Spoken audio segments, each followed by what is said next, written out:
welcome back to this course on the circle dynamics as it relates to the physiology of bodies in East Asian medicine. This is part 5, and this section I'm really excited about. It may seem a bit nerdy and obscure to you. However, I hope that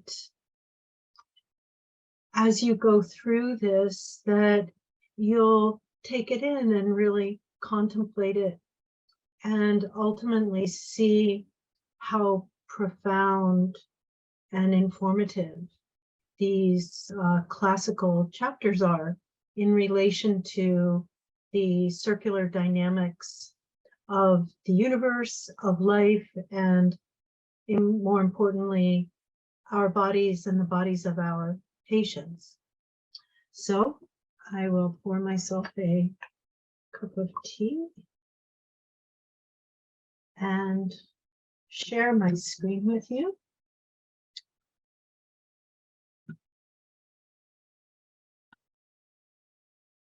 And open the slideshow.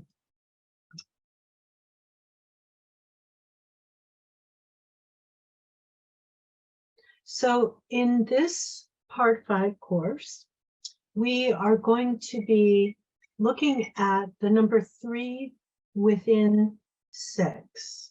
Now, we talked last time about 5 and 6, and we mentioned that we would be covering Biao Ben-Zhong theory and Kai-He Shu theory. And so both of those are looking at the Liu Jing, the 6 conformations, the 6 channels, the 6 great sweeping motions, all the same thing. They'll be looking at those, and those are sets of 3. That divides the 6 into 3 sets of 2, obviously. So that's what we'll be doing. To start off, we'll just reorient ourselves from what we've covered so far and just look again at the Su Wen 5, and this is repeated in the Neijing and other places. The time-space motions generate the 6 qi, and this relates to heaven. And as heaven creates form, it begins with the phase wood birth, and then the qi becomes a phase. So in Su Wen 5, we have the east brings wind to life, wind brings wood to life. So we have the direction bringing the qi to life, and the qi bringing the phase to life. So in this case, the qi is wind, it brings the phase wood to life. And then it goes through each of them. The south brings heat, heat brings the fire phase. The west brings dryness, and dryness brings the metal phase. The north brings cold, and cold brings the water phase. And the center brings damp, and damp brings the earth phase. So you have that sense of these directions in time space generating the qi, which brings the phases to life. And then again, that's repeated in Su Wen 66. And Su Wen 66 is very explicit that in heaven it's the qi, which is wind. On earth, it's the phase wood.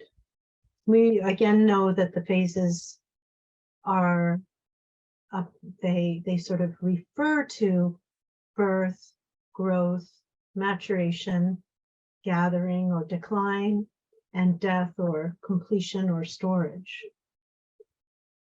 So here, Su Wen 67, which I think is super important, it says, Earth is below man and within the great void. Is it supported? That's what Huangdi asks. And then Chibo says, the grand qi holds or initiates it. Dryness dries it. Sultry heat steams it. Wind moves it. Damp moistens it. Cold hardens it. fire warms it. And so here we're looking at the way that these qi have these different actions upon form that are physiological, not pathological. And this is how life is created. And then it says wind and cold are below, going up. So we see the Chinese character that's at the bottom of this image is the character Han for cold. And then going to the left, we see Feng, the character for wind, going up. At the top, we have Shu, which is the sultry heat, the summer heat. And so we have that dryness and heat. If we keep going down, we have the character for dryness, Zhao. So summer heat and dryness are above, and they're going down. The damp qi, which is right there in the middle, is in the middle. And this fire qi vacillates, travels back and forth between these. And so we have this sense of the movement of fire being expressed here. And so we have the fire character up above inside the red ball.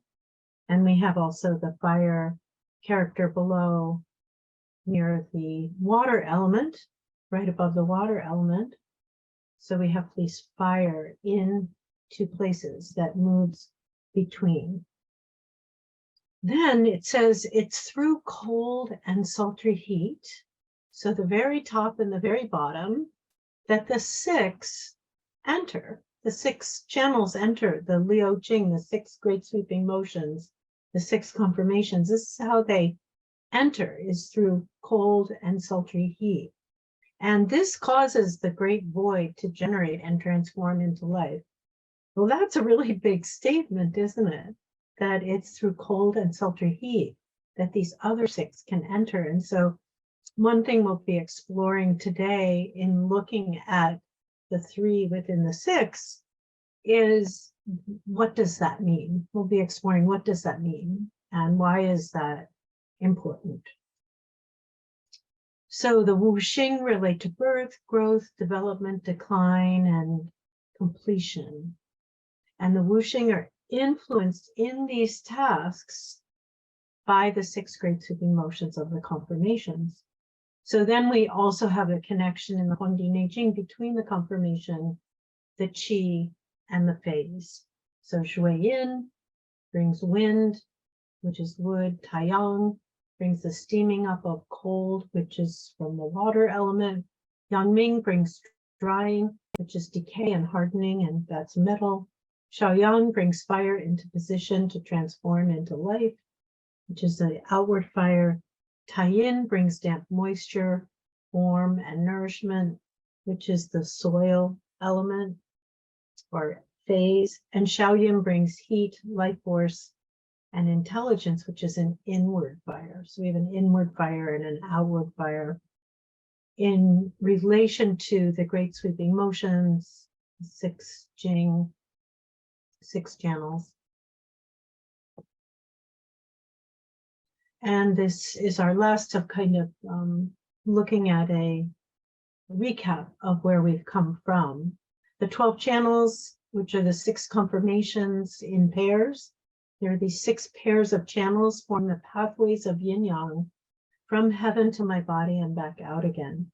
They bring in the building blocks of life, which are the six qi, wind, heat, damp, dry, cold, and fire, through the great sweeping motions in time.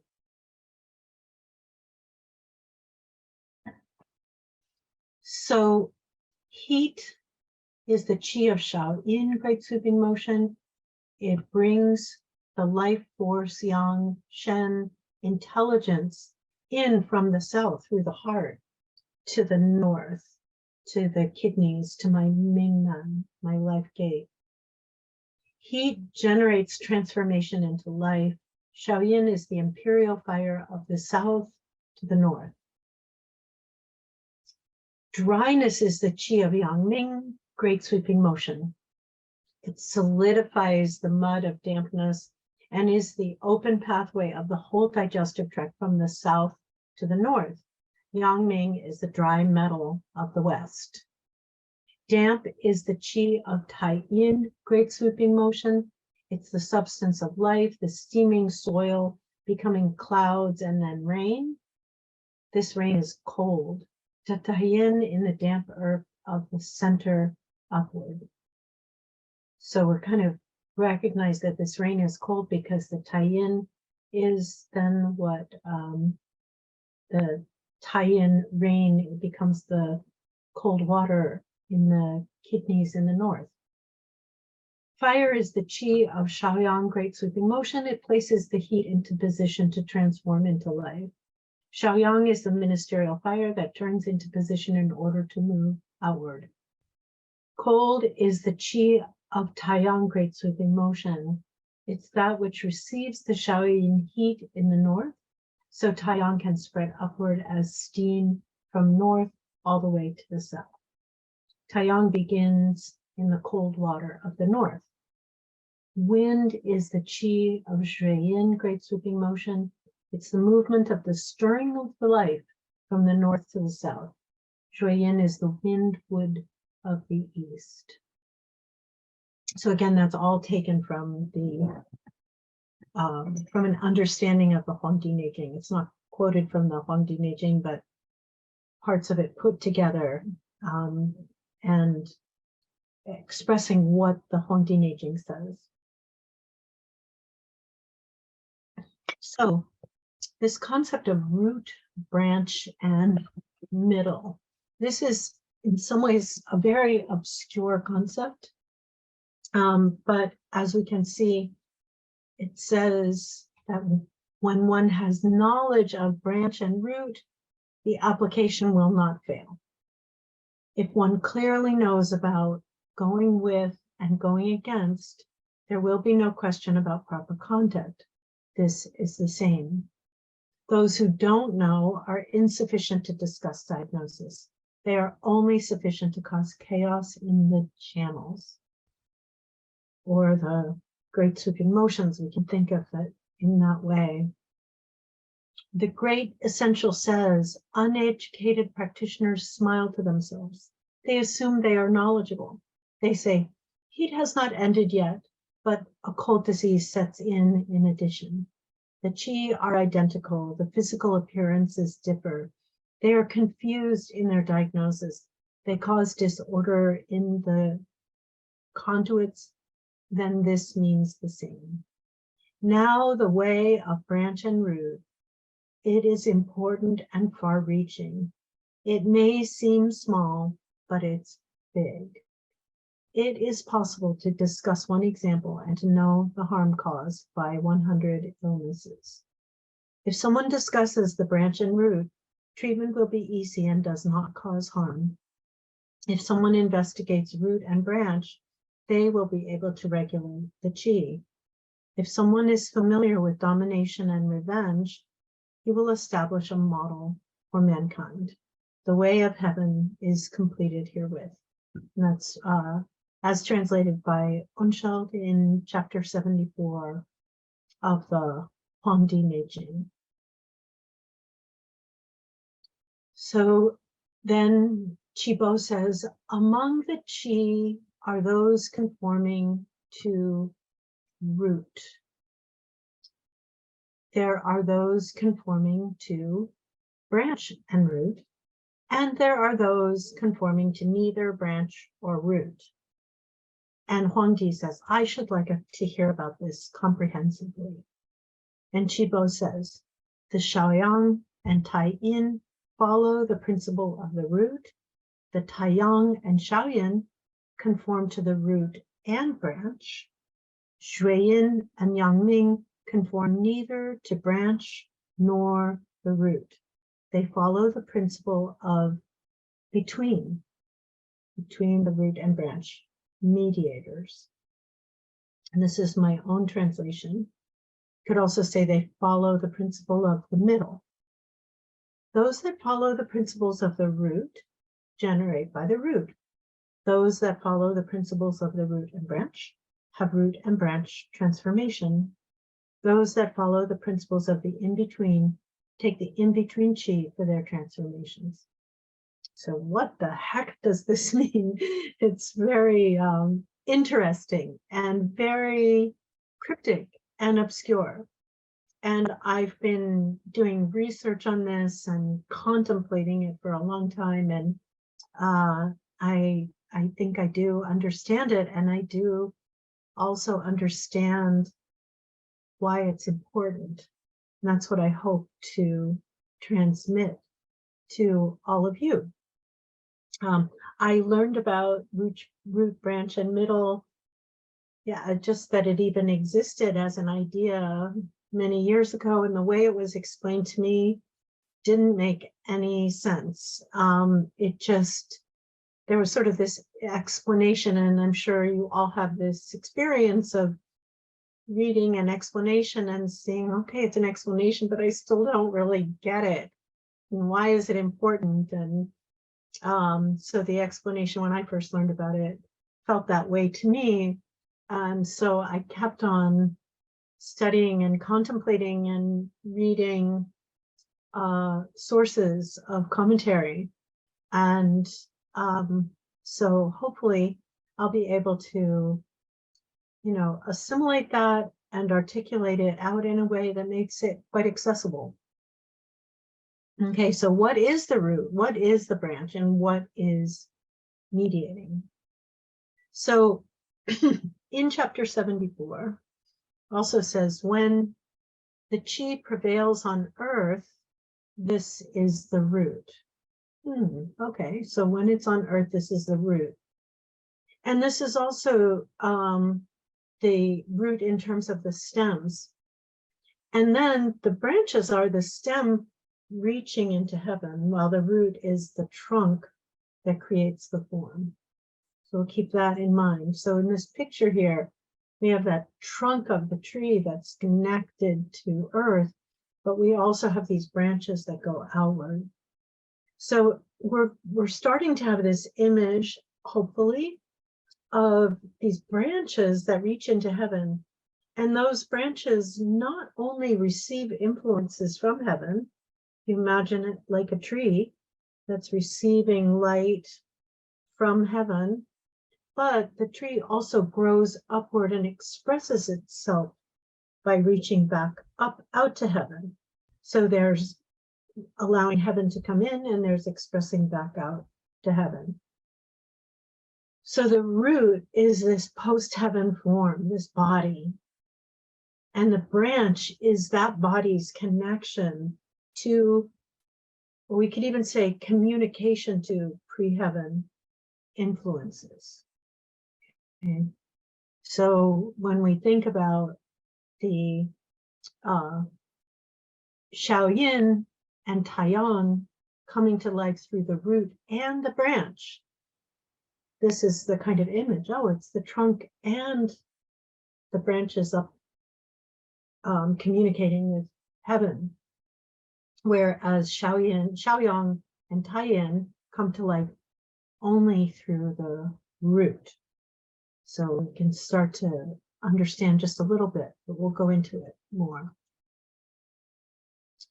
So we can summarize what that chapter 74 said, and I just said it again, that Shaoyang and Taiyin conform to or follow or come to life through the root or the trunk, or we could say the stem.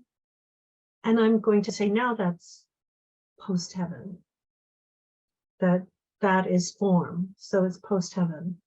Whereas Taiyang, Shaoyin conform to, follow, come to life through the root and the branch. And so we can also say that's pre and post-heaven. And Yangming and Zhuiyin are mediators. They come to life as mediators. So let's look here. Shaoyin is the great sweeping motion between the heart fire, heat, and the kidney water, cold. And Taiyang is the great sweeping motion between the kidney water, cold, and the heart fire, heat. So we did this in our last class. So we have this image of Xiao Yin and Taiyang. And so in the context of the Biao Ben Zhong, the branch, the root, and the mediator, Xiao Yin and Taiyang come to life through the root and the branch.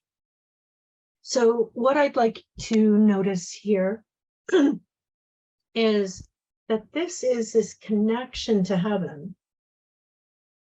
Qian, that trigram, coming down into earth, into the Taiyang water. And the Xiaoyin is the great sweeping motion that brings that fire from the south to the north. Then it connects with the north Taiyang, cold water, which steams it back up out, back to the branches of the tree, going back up out to heaven. So Xiaoyin and Taiyang come to life through branches and root. Like it's the basic connection between heaven and earth in me, where I'm receiving fire from heaven all the way to my root, and I'm expressing that back out again. This is the basic yin-yang symbol of life, Xiaoyin and Taiyang. And I'll just add that people know about the Ho Shenpai, the fire spirit school. And the fire spirit school, I think, is misunderstood as just talking about using fire all the time, and using fuzi in order to increase fire. And I say that they're misunderstood because, to me, that school of thinking is a school that has really looked at the classics and understood this principle. And that the main thing we're trying to do is to receive life influences all the way to the root and be able to express it back out again. And what we'll see as we look at the other confirmations relative to this is that all of them are working in service of this basic yin-yang relationship, yang coming into yin and being expressed back out again. That the other confirmations are all working in service of this basic mandala of life. So we have the fire coming in, going down, steaming back up again. This is the basic yin-yang symbol, yin-yang mandala of life. So the Xiaoyin and Taiyang coming to life through the root and branch is exactly about this, that it's bringing heaven, the branch, connecting to heaven, receiving it, bringing it into the stem, which is in earth and form, and transforming and going back out again to reconnect with heaven. So I hope you can see the root and branch in this, the branch being heaven, the root being form on earth.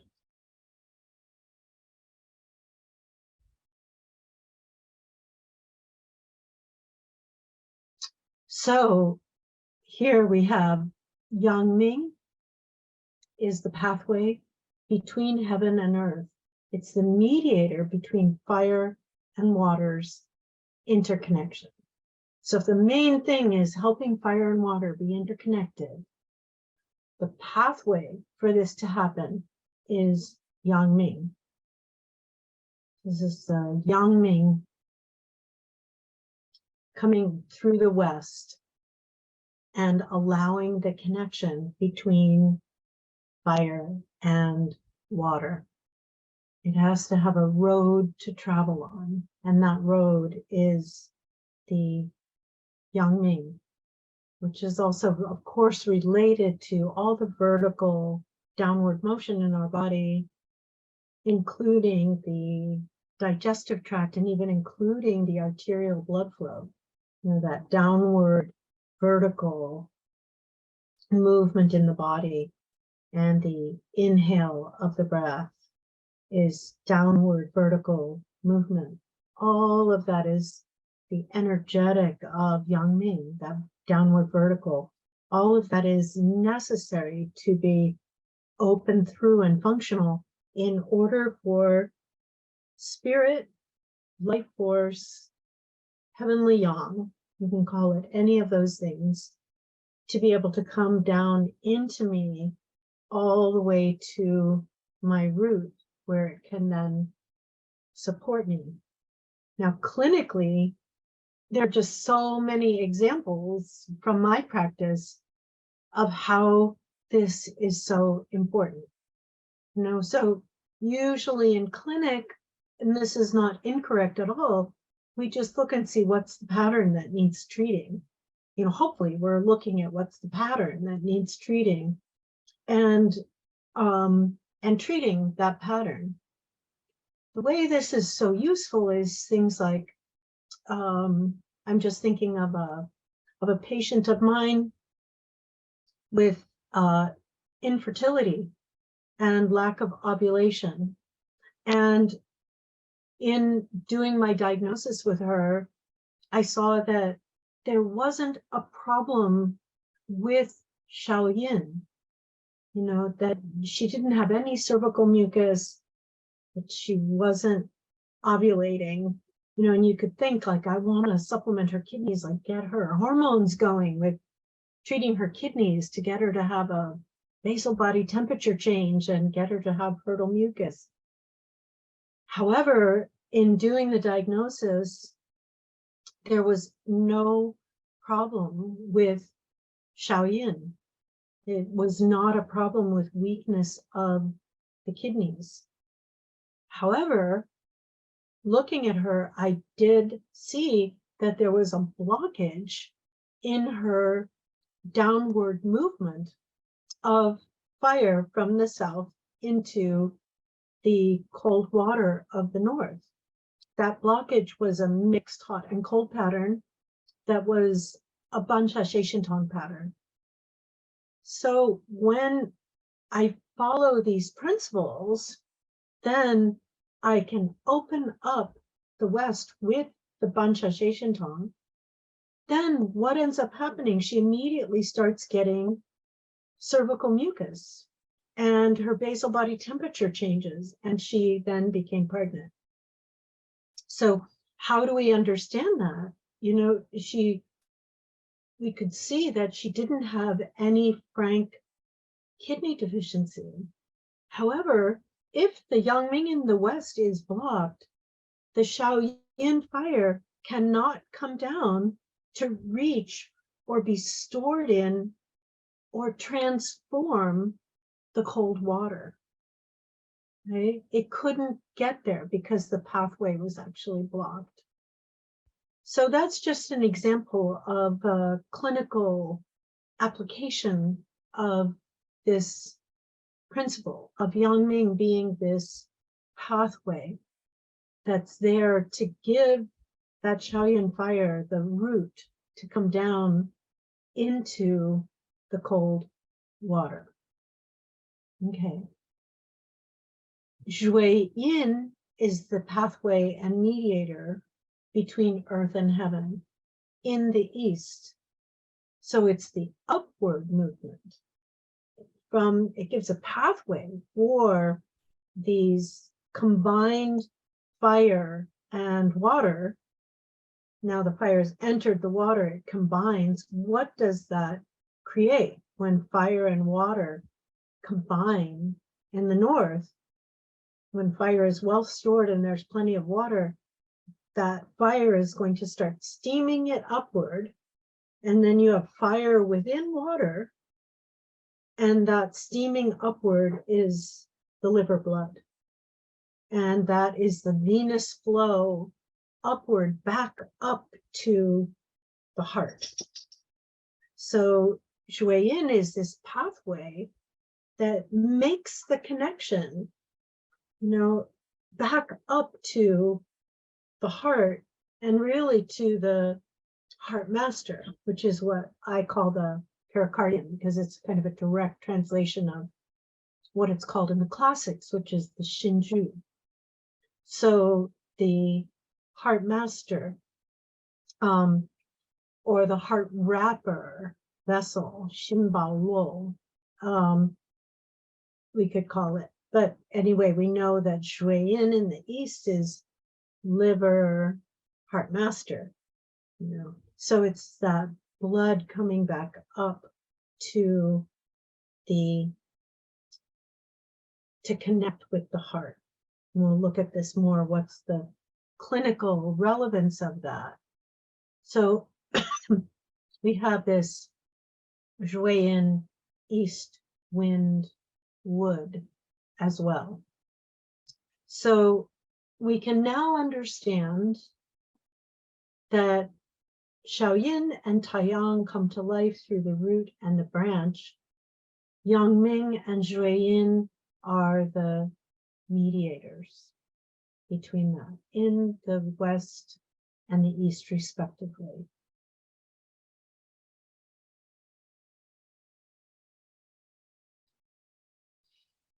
So here we have these sentences, the left and the right, meaning the east and the west, are the pathways of yin and yang. Water and fire are the signs of yin and yang. Metal and wood are the beginning and end of birth and death.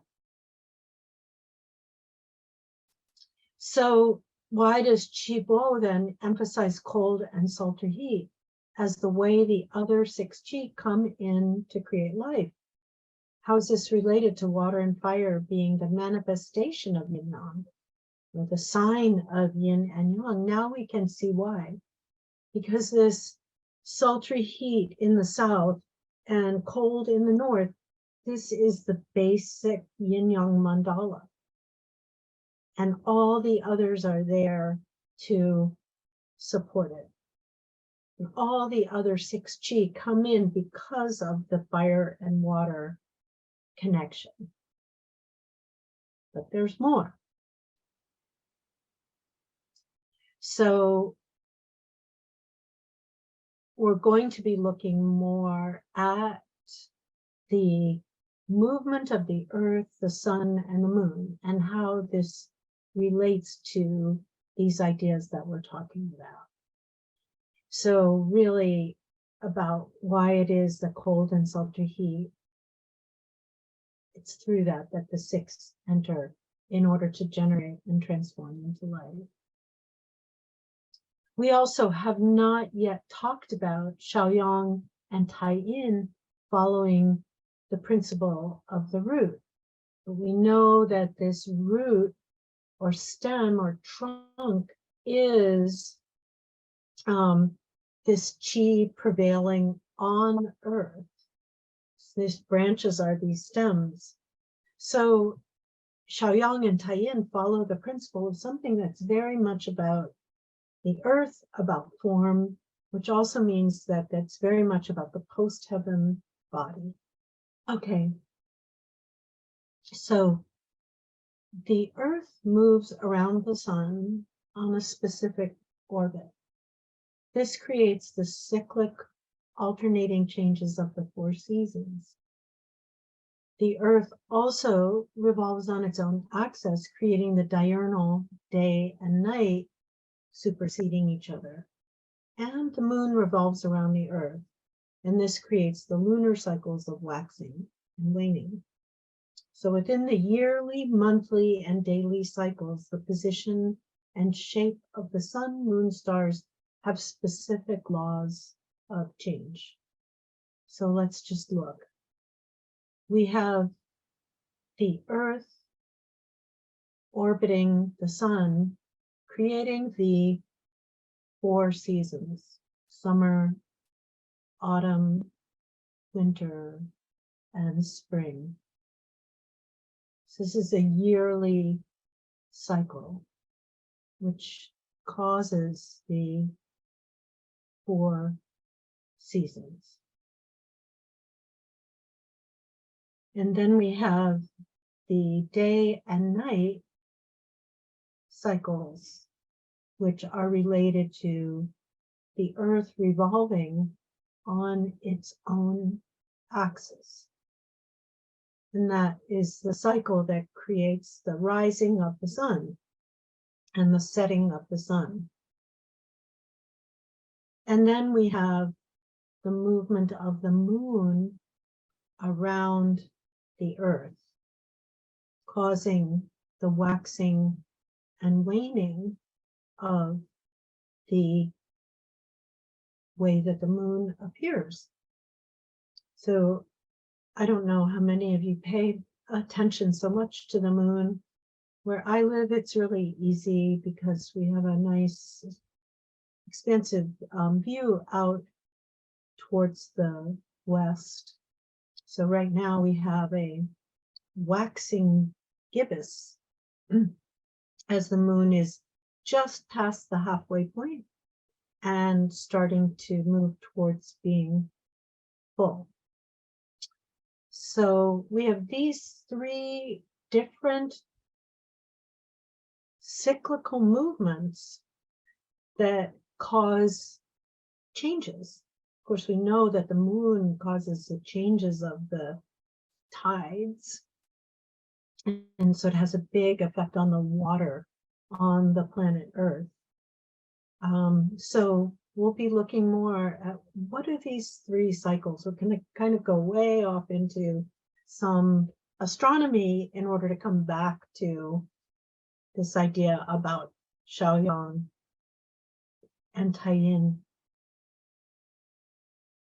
Okay, so looking at the 4 seasonal spirit formulas, we have these 4 different formulas. Now, the names of these formulas potentially were changed by Zhang Zhongjing. He potentially wanted to name the formulas in a more practical way. So many of his formulas are named after the herbs that are inside the formula. However, we do know that he did keep some of the names. So for example, we have over here on the right side of the circle, we have the blue-green dragon. So we have that Shao Qing Long Tang, Da Qing Long Tang. And over on the left, we have the white tiger. So that's also, he kept that name, the Bai Hu Tang. So we also have these southern related formulas that are sort of similar to something like Huanglian E Dao Tang. And this is the red phoenix or the vermilion phoenix, which is up above. And then we have the black turtle in relation to the serpent in the north. So now you might look at this and say, wait a second, why is the blue-green dragon on the right? Usually the right is, if we're facing south, the right is in the west, and the blue-green dragon is the animal of the east, and the white tiger is the animal of the west. So why is the blue-green dragon in the west and the white tiger, or the blue-green dragon is on the right and the white tiger is on the left? And that's because we're actually looking north in this picture. And we can tell that because we can see the stars and we see the Big Dipper, and the Big Dipper is pointing to the North Star. The Big Dipper handle is pointing, the Big Dipper side of the dipper is pointing to the North Star. So we're looking towards the north. So that's why we're not facing south. And there are places in the Hongji I Ching where Qi instructs us to face north in order to see certain things. So this is a movement that happens throughout the year. And what happens is that in the springtime, the constellations associated with the blue-green dragon are rising at sunset. So in the springtime, the blue-green dragon constellations are rising at sunset. And when I say constellations, there are 7 constellations for each animal. And so 7 times 4 is 28. And these 28 represent the lunar mansions. So in the winter, guess which animal set of constellations is rising in the east? You will see the black turtle in the winter. And in the spring, it's the blue-green dragon. In the summer, it's the vermilion phoenix. And in the autumn, it's going to be the white tiger set of constellations that's going to be rising in the east. So we're always looking at what is it that's rising in the east in a particular season. And that tells us what season it is when we see those constellations.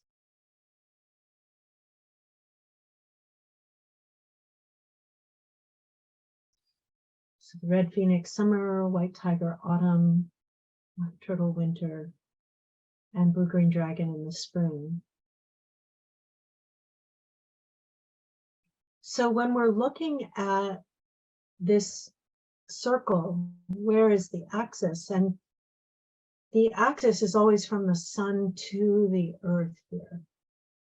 Whereas we can see clearly the axis of the diurnal cycles, day and night cycles, is through the middle of the earth. So day and night cycles, sorry about this slide. The axis for the day and night cycles is north and south through the earth. This means the axis is soil, and that axis is post-heaven. The soil itself is post-heaven. So there we see the axis between the North Pole and the South Pole. And so the day and night cycles are created by spinning around that north-south axis. Okay? So now when we look at the waxing and waning of the moon, the axis is the very center of the earth. We'll see why all of this is important. So from Earth, if we stand facing north, all of the celestial bodies, the stars, the sun, the moon, rotate east and west around the North Star. So imagine yourself facing north and you're looking at the North Star. Then on the right is the east, and the sun rises there, the moon rises there, the stars rise there, and they move around in a constant wheel, a constant cycle, with the pole star in the very middle. So regardless of whether it's the seasonal cycle or the moon cycle or the sun cycle, all of it revolves around that pole star. Now we're talking about being in the northern hemisphere. If you're in the southern hemisphere, you know that axis goes straight through, and once you're on the southern side of the equator, you're looking south. And what you see in the south is the Southern Cross. And so there is a star that is kind of the southern pole star, but it's very hard to see. So in terms of navigating, people use the Southern Cross in the Southern Hemisphere in order to find that point due south that everything is revolving around. So in the Northern Hemisphere, we can look to the north to see that one point that everything is revolving around, and we know there's also that southern point. So you can sort of feel that axis of the earth and how everything from the point of view of the earth is revolving around that center. So let's look at the North Star relative to the Big Dipper, okay? So we're looking north towards the north extreme star, which is the pole star. And the way we can find it is by looking at the Big Dipper and the side of the Dipper, two stars. If we follow them, they point directly to the North Star. Also, the end of the handle of the Small Dipper will also is the end of that is the North Extreme Star. So the Big Dipper is also called Ursa Major, and the Small Dipper is the Ursa Minor. So there's something else we need to know about the Big Dipper.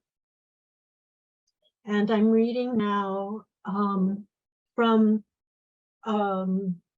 this text called The Discussion of Yin-Yang Diagrams of the Shanghanlun that I'm in the midst of working on translating in a collective of two other women, Andy Xu and Marnie Ergel. And this is according to the work of Zhang Dachong and Yi Zhibiao.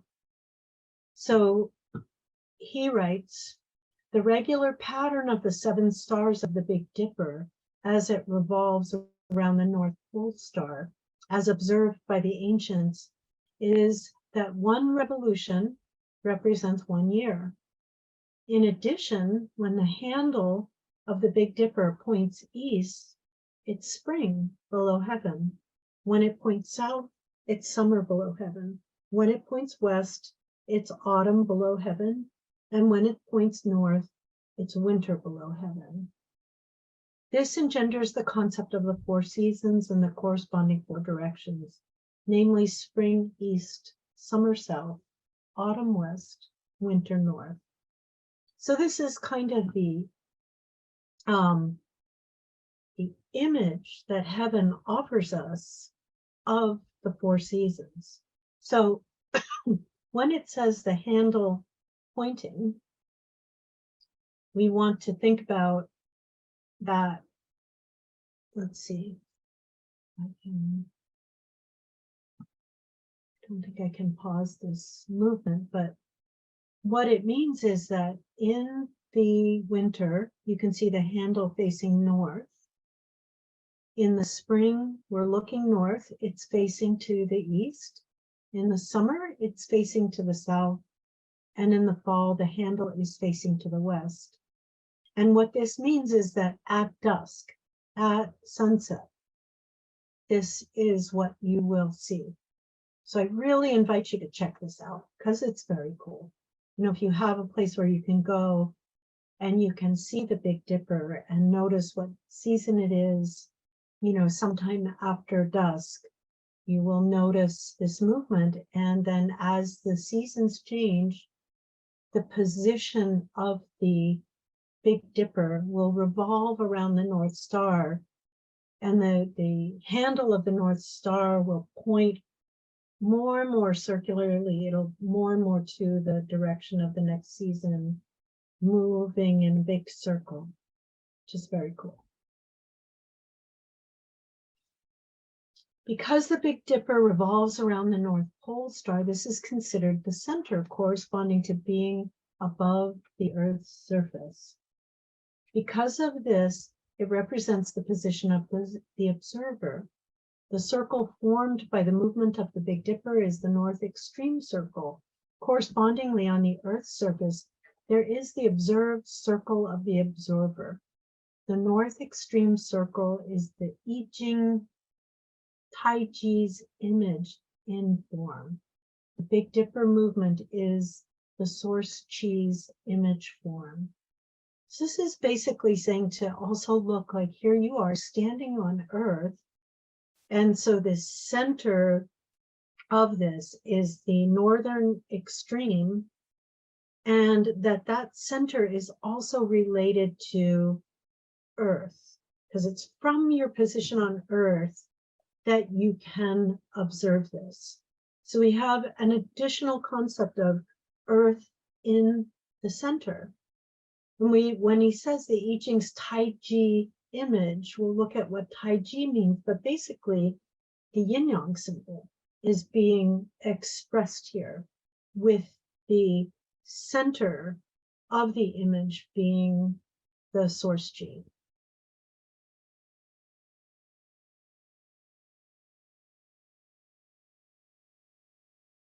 You might notice also that this takes the form of a swastika. And originally the swastika is an image of goodness and rightness, and everything flowing just as it should. So when we face south, what's behind us in the north? What's the single point that this revolves around? The northern extreme star is called Go-Chen, hooked array. And the 7 stars of Ursa Major, the Big Dipper, are there. So here you see Go-Chung, and then the Big Dipper with the handle, with the side of it pointing to the North Star. And this center belongs to Earth, and it's what everything revolves around.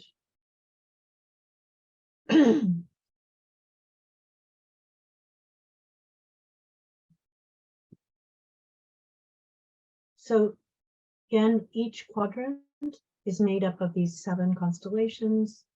7 times 4 is 28. These are the lunar mansions. The current lunar mansion is defined as the one that is rising at sunset. And this arrangement makes 1 complete turn every day. Each lunar mansion rises at sunset within a year. Each animal of the 7 constellation has a season in which it rises at sunset, defining the seasons.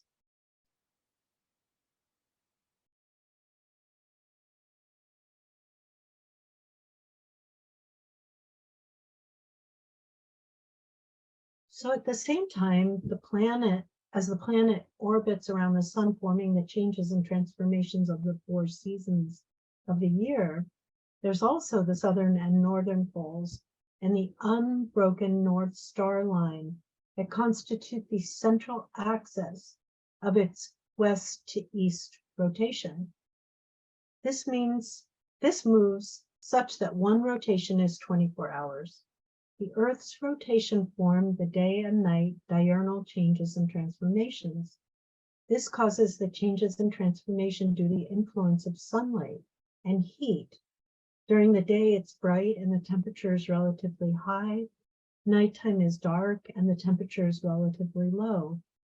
Because of the influence of rotational magnetic field and the Earth's axis from beginning to end points to the North Pole. Therefore, the north-south orientation of any place on Earth will not change, whereas the east-west orientation won't reside and will change and transform. There's the saying that this spot on Earth moves 80,000 miles each day. So again, this is from the discussion on the yin-yang diagrams from Shanghan Lun. And what Yichi Biao is pointing out is that wherever you are on Earth, on spot, you're on the same axis north to south, and that doesn't change. But because the Earth is revolving, you travel actually 80,000 miles every single day. So east-west is always moving, where north-south is the axis that doesn't move, the center of the axis that doesn't move. So we can also start to see here the Shaoyin, Taiyang being related to this axis of between the north and the south that everything revolves around. And now we can also see that this pathway of Yang Ming is not just kind of flat, it's round. So I didn't know how, but to create this arrow so that you get this feeling of the arrow going around to the west, that the earth is turning and it's going from the front to the back towards the west, and that the Jueyin is coming from the back to the front. So you're rising in the east and setting in the west. So we have, again, this Jueyin and Yangming come to life through the middle, or as mediators in a more three-dimensional form.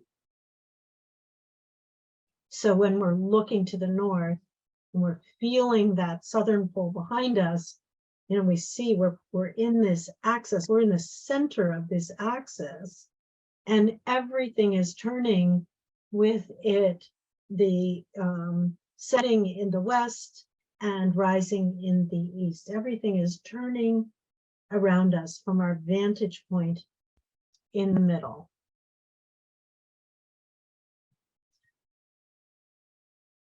This is creating the yin-yang transformations.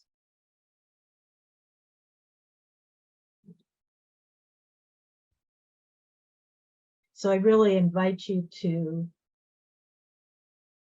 spend time outside, watching the day and night cycles, watching the movement of the stars, even without knowing anything about the constellations, just being able to look to the south, notice what you notice what's above you, what's below you, what's behind you, looking to the north, watching the whole celestial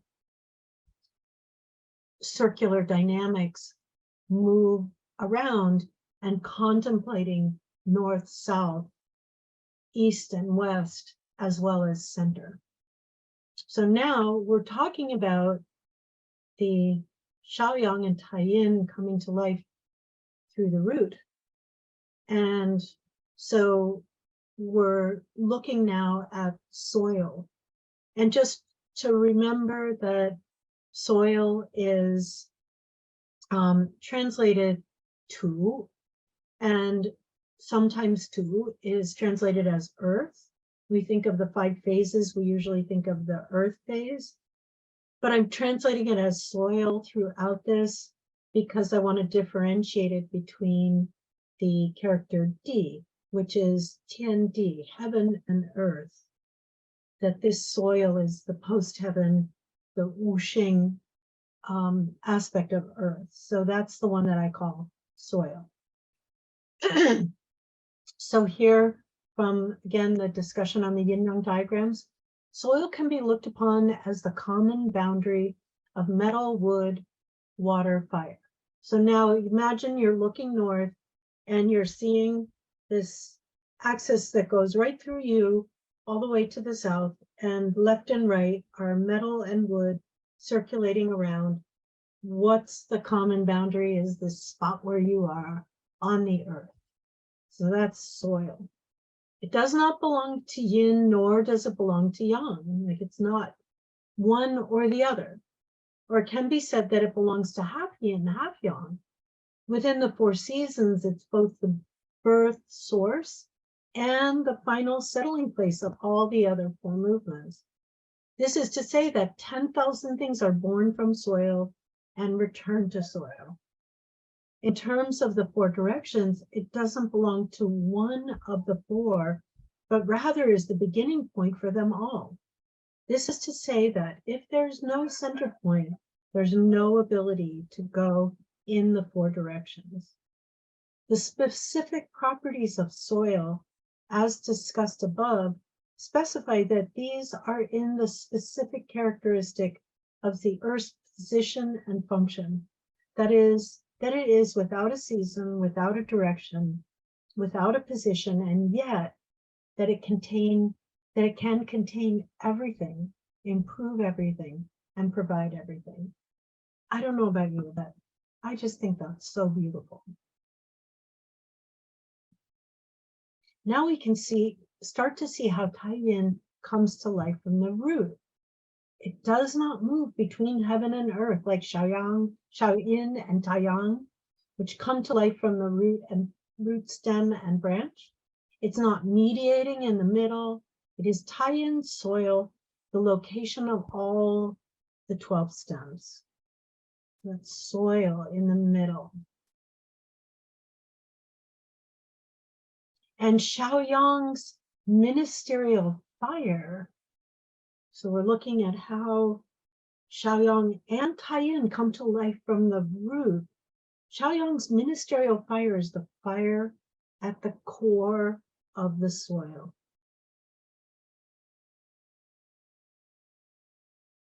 Shaoyang comes to life from the root. Shaoyin brings in heat, which becomes the fire phase. This heat comes in from the sun directly or from ingesting other living beings that take in light in from the sun, like plants. And the great sweeping motion of Shaoyin is vertical and downward, moving from the great yang of the sun, the Taiyang, internally to the root of our bodies to be stored. However, in post-heaven, for us to be alive, this yang heat life force that's coming in vertically from heaven, it must turn and change direction. And the classic says that this imperial fire rules through illumination and ministerial fire rules through position, through being in the right position, which is at the root of our body, facing upward, being a fire that's like a fire under a cooking pot that's going up. So the imperial fire, it actually is shining down to us on Earth. You know, the sun radiates in every direction, but from our position on Earth, the sun is shining down on us. So it rules through this radial illumination. But once the fire is inside of us and comes into our root, that's the ministerial fire, and it rules through being in this position of fire deep within our body. And once it's here, we know that the natural direction for fire is up. When we're somebody on Earth and we have a campfire, fire flares upward. So the sun is not relative to anything, so it radiates outward. Whereas once we're on Earth and that fire is inside my body, it will have to go upward. And for it to be functional, it has to be rooted deep inside the body to be functional. And I put an image of the hexagram for peace, which is the 3 yang lines below the 3 yin lines. Like the fire has to be under the yin aspect in order to be in right relationship. And that fire that needs to be in that position is the ministerial fire. Like Taiyin, Shaoyang does not move back and forth between heaven and earth, nor is it associated with the east-west movement. It is positioned directly within the post-heaven body. You start to see Taiyin and Shaoyang come to life from the root. And what is the root? It's the earth aspect. And let's look at the order of the Shanghanlun, of the chapters of the text itself. Remembering that the 6 Jing, the Liu Jing, are great sweeping motions, and hence they're not really in fixed locations the way we're imaging it right here. So you have the sun movement around the earth, all the celestial bodies, but we'll just look at the sun. And so we have the horizon. We have Taiyang coming up in the east, as we talked about last time. We have Yangming zenithing in the south. Then we have Shaoyang associated with the west. Now, there's like controversy, like where is Shaoyang? And Shaoyang is this ascension of fire. Shaoyang is pathologically, it can have a lot of fire, and even physiologically, it's about the expression outwards of life. And that's true. And yet, in the order of the Shanghanlun, Shaoyang is here in the West. And so these are important. They seem like contradictions, but they really aren't. So we'll see why. So Shaoyang in the West, and what's the next confirmation after Shaoyang is Tai Yin. So these are the two confirmations that come to life through the root. And then there's Shaoyin and Zhuiyin, and then back to Taiyang. So why is this important? And here we have an image of something from the Shanghanlun, which is called the resolution times. And so it says, a Taiyang desires to resolve at the time between these two of the 12 branches. So here we know Taiyang is the cold water of the north, but where it completes itself is up in the south. So that's when it resolves itself, is up in the south. But it's kind of based on this that people will say Shaoyang is in the east, because look, when it's resolving in the morning is when Shaoyang resolves. But we have to remember that these are the time that things resolve, not the time where they start. This is the time when they complete and resolve. So we have Yang Ming here in the West resolving at 9 o'clock at night, when we really start to go into the yin confirmations with Tai Yin, Shaoyin, Zhuiyin resolving in the morning, being completely resolved by 9 a.m., which moves us right into Taiyang, which resolves in the morning up until about noon. So we have Shaoyang resolving in the morning or in the springtime, but where this does not say where it actually begins. So we want to look at where it begins. So here in this image, and this is an image I want to thank Jennifer Black for creating this image based on these teachings that I'm giving here. It's a really, really helpful image. And so we have here, this related to the resolution, but also with these arrows, we can see the whole of the great sweeping motion along with it. And so here we have Shaoyang, and here we say it gets yang into position from the west to the east. So the yang comes down from heaven vertically, and now in order to enter the yin confirmations, in order to go below the horizon, it has to cross that line and change direction.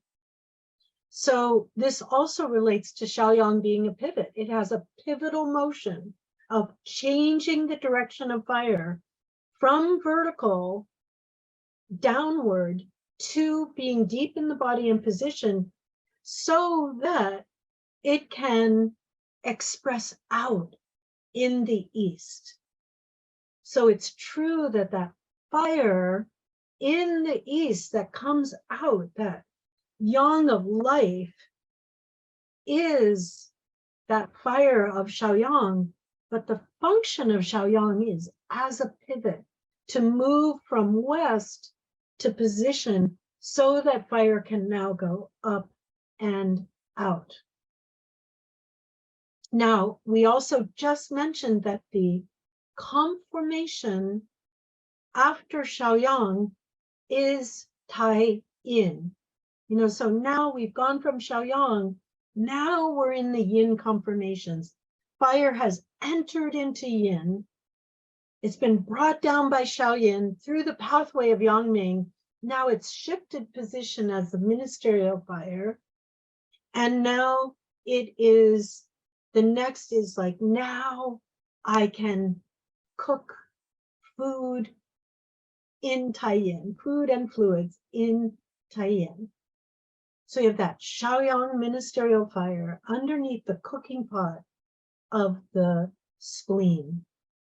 Now, Jennifer just did an amazing job here of creating the imagery of what this means.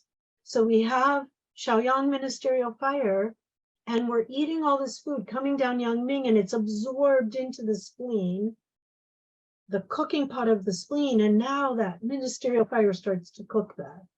Taiyin is the great sweeping motion from the center spleen up to the lung surface of the body. So we can see that steaming up of the Taiyin from the spleen to the lungs.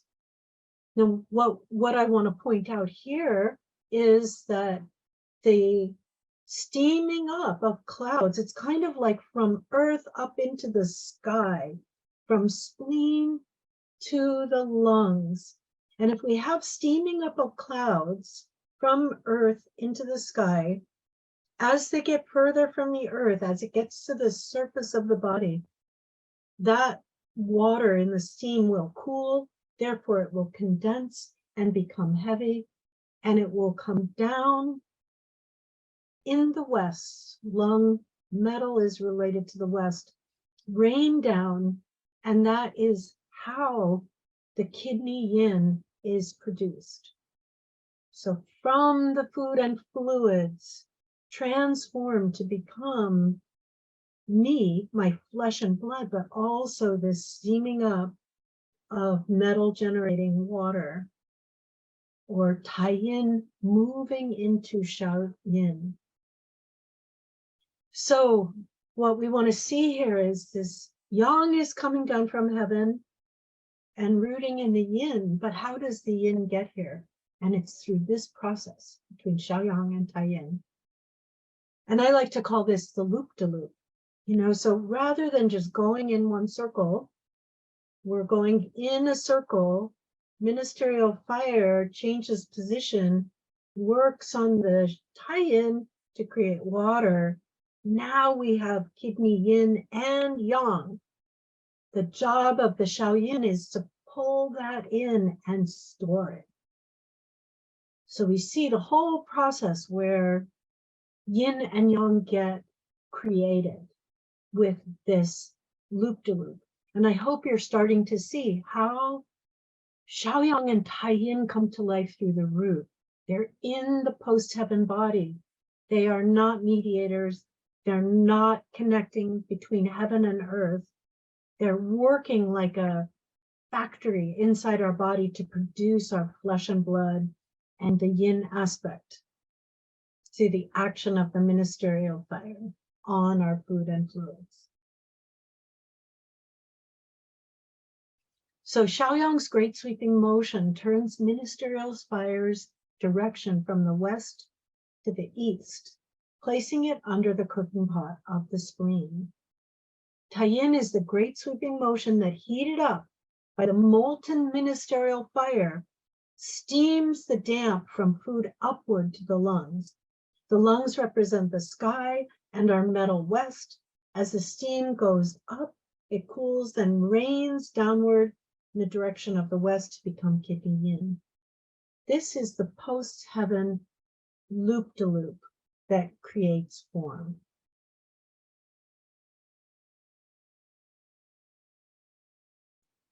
So we have all of these, and then we've now gotten the yin and the yang into Shaoyin, and Shaoyin's job is to absorb that, to take it in from the south, but also from the Taiyin, and store it. Put that in the cooking pot of Shaoyin, the basic yin yang of the body. So we just figured out, how does that get created? that basic yin and yang. So the next confirmation after Tai Yin is Shaoyin, which draws the fire down from heaven and stores it. Shaoyin also receives and absorbs the yin from Tai Yin and stores that as well. I hope that it's clear how this is basic physiology. So then if we have the question of like, does Shaoyang, does it ascend or descend? And we can really say it's sort of descending in the west in order to ascend in the east. And we can also say that that means Shaoyang pivots. So when we get to open, close, pivot, and think of the confirmations in terms of those three things, we're starting to have a sense of like, what does it mean that Shaoyang pivots? Now, just to look, how might this be clinically relevant? And for me, this is so profoundly relevant. So when we are diagnosing and treating, a Shaoyang problem is a problem with the pivotal motion of Shaoyang. That great sweeping motion of pivoting is blocked. It doesn't move very well. And so when it doesn't move very well, what kinds of things happen? You know, the yang is coming down from heaven and that yang ming is perfectly open, but now that pivot is blocked. So what happens to that yang that's not able to move into position? It builds up and gets hot. And so we have the heat pathology of Shaoyang, which is due to that blockage of the pivot. So it's not that there's a hot pathogen in some place that's called Shaoyang. It's that the life force itself is causing the heat. The lack of free flow of the life force means it builds up and becomes pathological heat. And at the same time, when Shaoyang doesn't move into position, then it's not able to function to transform food and fluids in Tai Yin. So we have this incredible formula called Xiao Chai Hu Tong. And Xiao Chai Hu Tong is kind of the quintessential Shaoyang formula. So what does it do? It uses Chai Hu and Huang Qin as the basic herbs that sort of almost like oil the pivot. They get that pivot to move when it's stuck. And then what kinds of herbs do we have? All the rest of the herbs are Tai Yin type of herbs. You know, so we have Renshen, Gansao, Datzao, Shengzheng, Bansha in the formula. You know, so, you know, all together, this formula is really talking about, well, what's the next confirmation? If that pivot doesn't move, how can there then be transformation in Tai Yin? So very, you know, really important clinical importance for this type of physiology. You know, so we can also see that when there's heat in the body, that we have to differentiate whether that heat is from a block in, if it's excess heat, a block in Yangming or a block in Shaoyang. And the signs and symptoms will tell us how to do that. We'll talk about that some in part 6.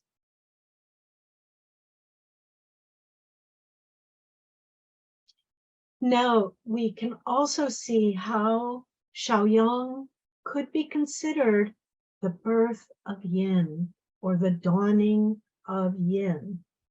Now, there are formulas in the Fuxing Shui that are called the dawning formulas, the yang dawning formula and the yin dawning formula. And just as a spoiler, the yin dawning formula, the birth of yin formula is Xiao Chai Hu Tong.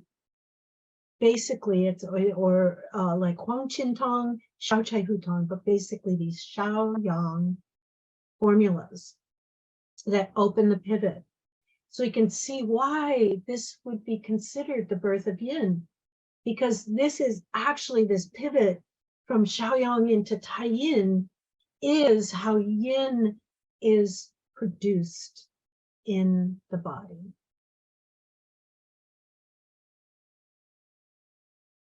So we have the yang dawn and the yin dawn. So there's also some confusion about this as well, where some people have taught that the yang dawn is like having a warm morning, and the yin dawn is having a cool morning. But that isn't, according to the these commentators and people who are very involved with this, is not how it actually works. That this is that the yang dawn is the dawning of yang, or sunrise, or springtime, and the yin dawn is this dawning of the beginning of yin, and it's the beginning also of the yin conformations from Xiaoyang into Tai Yin. It's the dawning of yin. And we're also going to look at this now in relation to the sun and moon rotations and circles.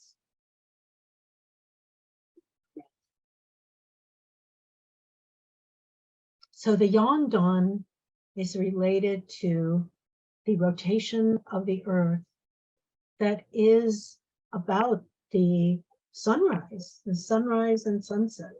So the dawning of yang is the dawning of taiyang, the sunlight of the morning, is the dawning of yang.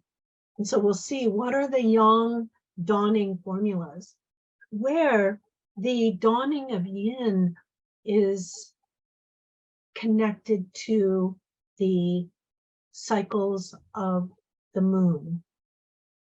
So we'll see why. So the earth also revolves on its own axis, creating the diurnal day and night, superseding each other, and the moon revolves around the earth and creates the lunar cycles of waxing and waning. So the dawning of the day is the yang dan formula, and it's also related to the gun trigram, which is like in the post-heaven arrangement is the morning. And this is given if someone is unable to dawn with the day in a balanced way. And so this is from the Fuxing Shui. This is the minor yang dawning decoction, or Xiaoyang Dan Dan. And we can see that this is basically Guizhitang. This is the dawning of yang, which makes complete sense, doesn't it? Because it's a formula that goes from the horizon, the flavors help the body's energy go up and out to the surface in an integrated way. We can see the Fuxing Shui gives the signs and symptoms, which are really very much like the Shanghuan Lun. And so just a little background with the Fuxing Shui is a book that has writings in it that we don't really know where or when they came, but it basically takes the ideas of the Shanghuan Lun and ends up bringing out an incredible cosmic relationship to these formulas. And Zhang Dateng was the one who really brought the teachings of the Fuxing Shui to life in a practical and clinical way. So anyway, this formula treats heavenly movement, heat effusion, spontaneous sweating emerging, aversion to wind, noisy nasal sounds, and dry retching. They're taken right out of the Shanghuan Lun, or perhaps preceding the Shanghuan Lun. The above 5 flavors are put into 7 sheng of water and boiled. And then what I really want to point out is that they're also is this instruction of taking the rice gruel with it in order to induce a sweat. And then you can also add itong, and that would make it a formula that they call the zhengyang dantang, the true yang dawning decoction. So here is the post-heaven arrangement. And what I want to show is that this gun is here in the east, where in the circular movements, the sun is about to rise. And this kun trigram is in the southwest, right as the sun is moving towards setting. So the gun trigram is associated with the Guizhitong and the yang dawning, and the kun we'll see is associated with the dawning of yin. Now, I'm not spending time on analyzing these formulas or how to work with them right now. Mostly it's just to see that the yang dawning is this up and out movement using the pungent flavor in the east. And this is the major yang dawning decoction, which we can see is very much like Xiao Jianzhong Tang or Huangqi Jianzhong Tang. So now what about the dawning of the yin?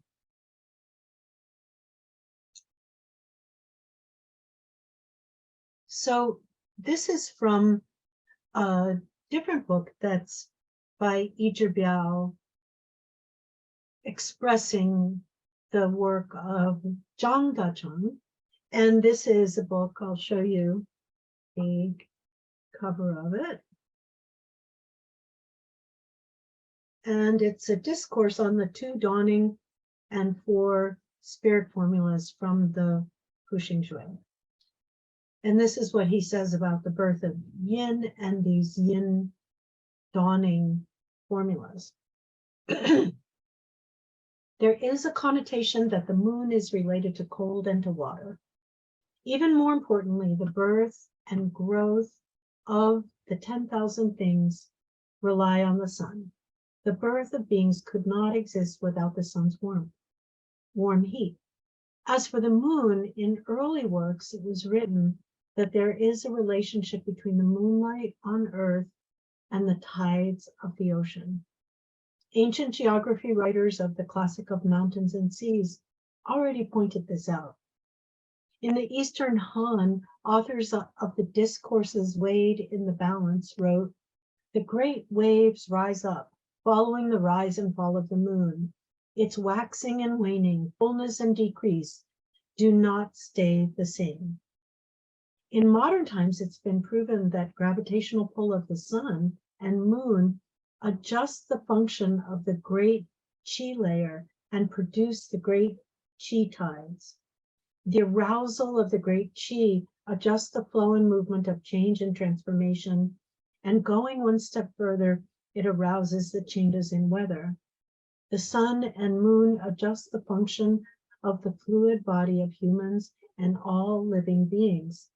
It forms the tides of the human and all living beings, birthing the changes and transformations of essence, spirit, and physiology. This is perhaps a deeper layer of influence. Human knowledge of the universe is deepening. Some experiences that were mystical are now coming to light. The contribution of astronomy of the ancients is unsurpassed. So we have this idea of the sun and moon influencing the fluid body of humans and all living beings, and that especially the moon influences the fluid.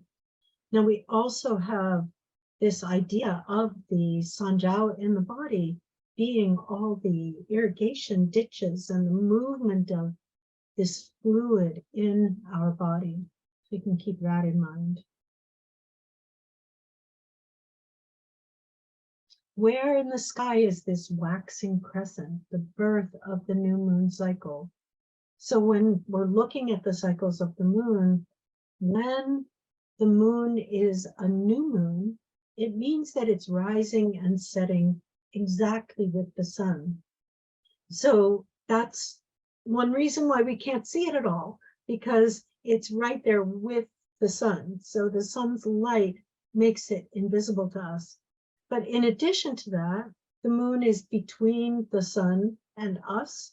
So all the light is shining on one side of the moon, and we would only see the dark side of the moon at that point. Of course, we can't see it, but it's the side that's facing us is the dark side of the moon. So the new moon is invisible because it's traveling with the sun. So for those of you who may not know, when it's a new moon, and so the sun rises and the sun sets, and the moon is following that, the moon rises and sets about 1 hour later every day. So the very next day, the sun will rise and set, and the moon is following just behind the sun. And the next day, it's a little further, like an hour later, further from the sun. Now, if you think of that, then when the sun is setting and it's 2 days after the new moon, that's when you see that beautiful crescent moon in the west. That's the waxing crescent.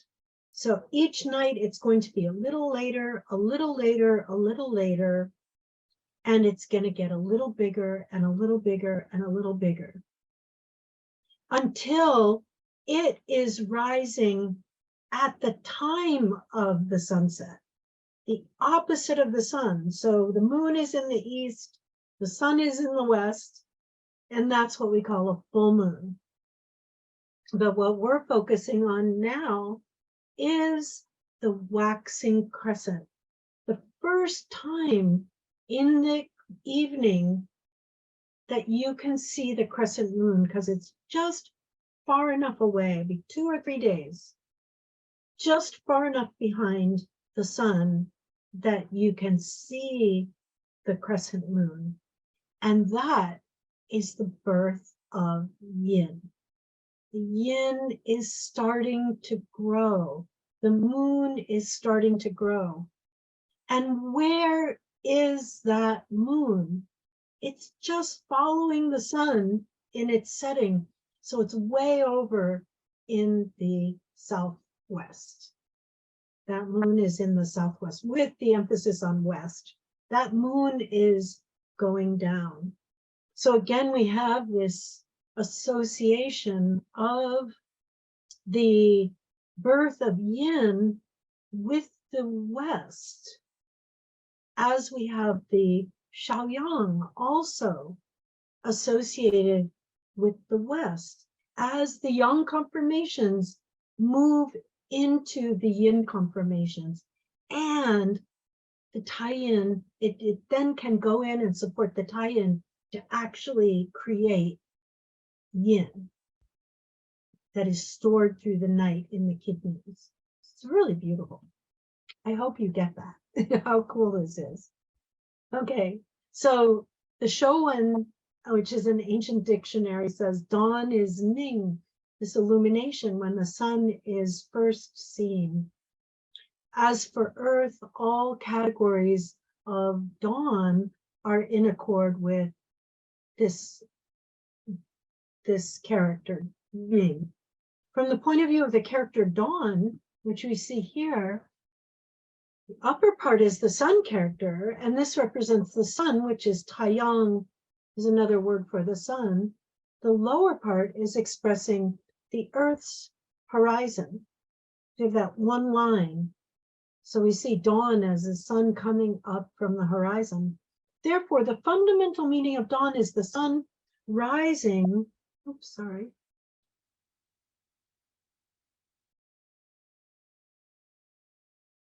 From the Earth's horizon. It's morning time when the sun is just rising. Therefore, the yang dawn is the morning of the summer solstice. The sun is shining on the earth most strongly. It's when the sun is in the gun earth time position, and the image is that of rising to leave the earth's surface. Because dawn is illumination, the moon also has an illuminated body. The crescent moon is in the Kun time position every month, and for the first time can be seen. This is in the category of dawn. This can be called dawn, a dawn related to yin. This is differentiated from yang dawn of the sun and is called yin dawn. From this, one can know that the sun and moon together are the Tao of Ming. And just to notice that the character of Ming has a picture of the sun with the moon. The Tao of Ming, and then he likens this to the Taiji. They are the basis for the two dawns of yin and yang. The oneness of the Taiji container has the vacillations of yin and yang, and this is the instrument. The great mechanism has this oneness of yin and yang. We have the rotation of the earth and the circulation of the moon around the earth, these great vacillations of yin and yang. The movement and transformation of the sun and moon's rising and falling is therefore the center pole of the source chi. It's the axis of the circular motion. As it says in the Cantong Chi, the rising and falling depend on the whirling pivot. This is also called the middle soil of Wuxing. This is the crux of rising and falling of metal and wood and water and fire mechanism. So basically saying this central axis is the kind of core of the water fire axis and the metal wood mediators. So again, we have the Kun in the southwest and the Gun in the northeast. In the monthly cycle of the moon's shape on the third day is crescent. According to the post-heaven Bagua, this relates to the Kun position, the southwest. Kun is soil, yin, earth, hence it is the image of yin soil. At this time position, there arrives the beginning of the rise of the moon's yin water chi. In terms of yin cold chi, this time period is without a doubt a helping friend. Therefore, the Joey's Kun Gua has a friend in the southwest. So let's look for the waxing crescent here as this goes around the full moon, the waning half, the waning crescent, the new moon, waxing crescent. I think this diagram shows it really well. You can see in the new moon, we could never see the moon, just starting to be visible from our position on Earth. So this minor yin dawning decoction is very much like Huang Qin Tong from the Shanghan Lun or Huang Qin Jia Bansha Shangzhang Dong. So, we have this leading herb of Huang Qin. So this formula is given if someone's having a hard time giving birth to the yin, in other words, moving into the yin conformations, their pivot is failing them. The major yin dawning is Xiao Chai Hu Tong with the addition of Four Liang of Xiaoyao.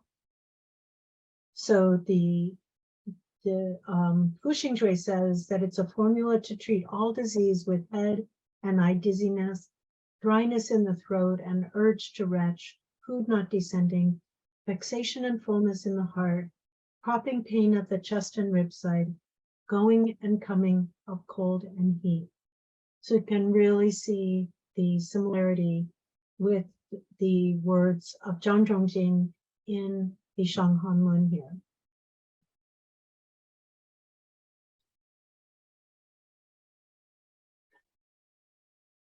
Okay, so here are the 4 formulas from the Fu Xing Shui, the Xiaoyang Dan Tang, Da Yang Dan Tang, Xiaoyin Dan Tang, Da Yin Dan Tang.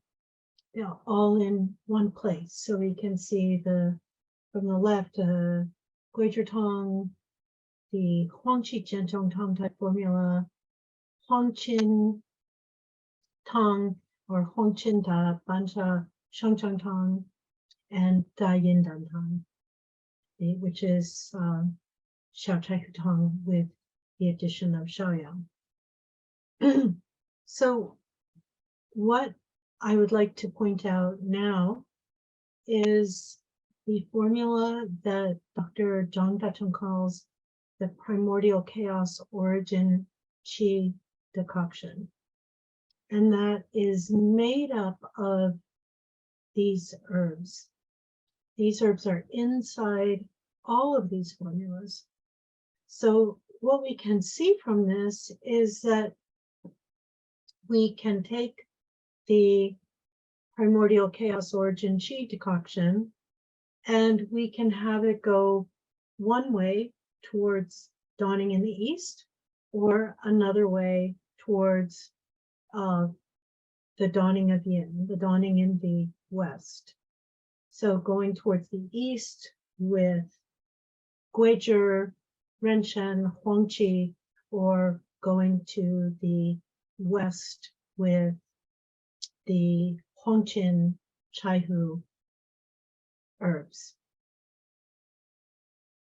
So now I'd like to talk about the primordial chaos original qi decoction. And this is again from the 2 Dawning and 4 Spirit Formulas book. So the Taiji origin qi theory is a major part of the scholarly content of the Han Dynasty knowledge about the origin of the cosmos. The so-called Taiji is the cosmos before heaven and earth have separated. The origin qi is the actual body of the Taiji. This is also called the content of the Taiji. It has the unseparated, clear, and turbid. The unique characteristic of this is that it's mixed. This is the so-named Taiji origin qi, just this mix of turbid and clear, unseparated, containing the 3 and birthing the 1. So the Taiji is the yin-yang symbol, and this character Ji can mean like culmination to which all things tend, ultimate or ridge pull.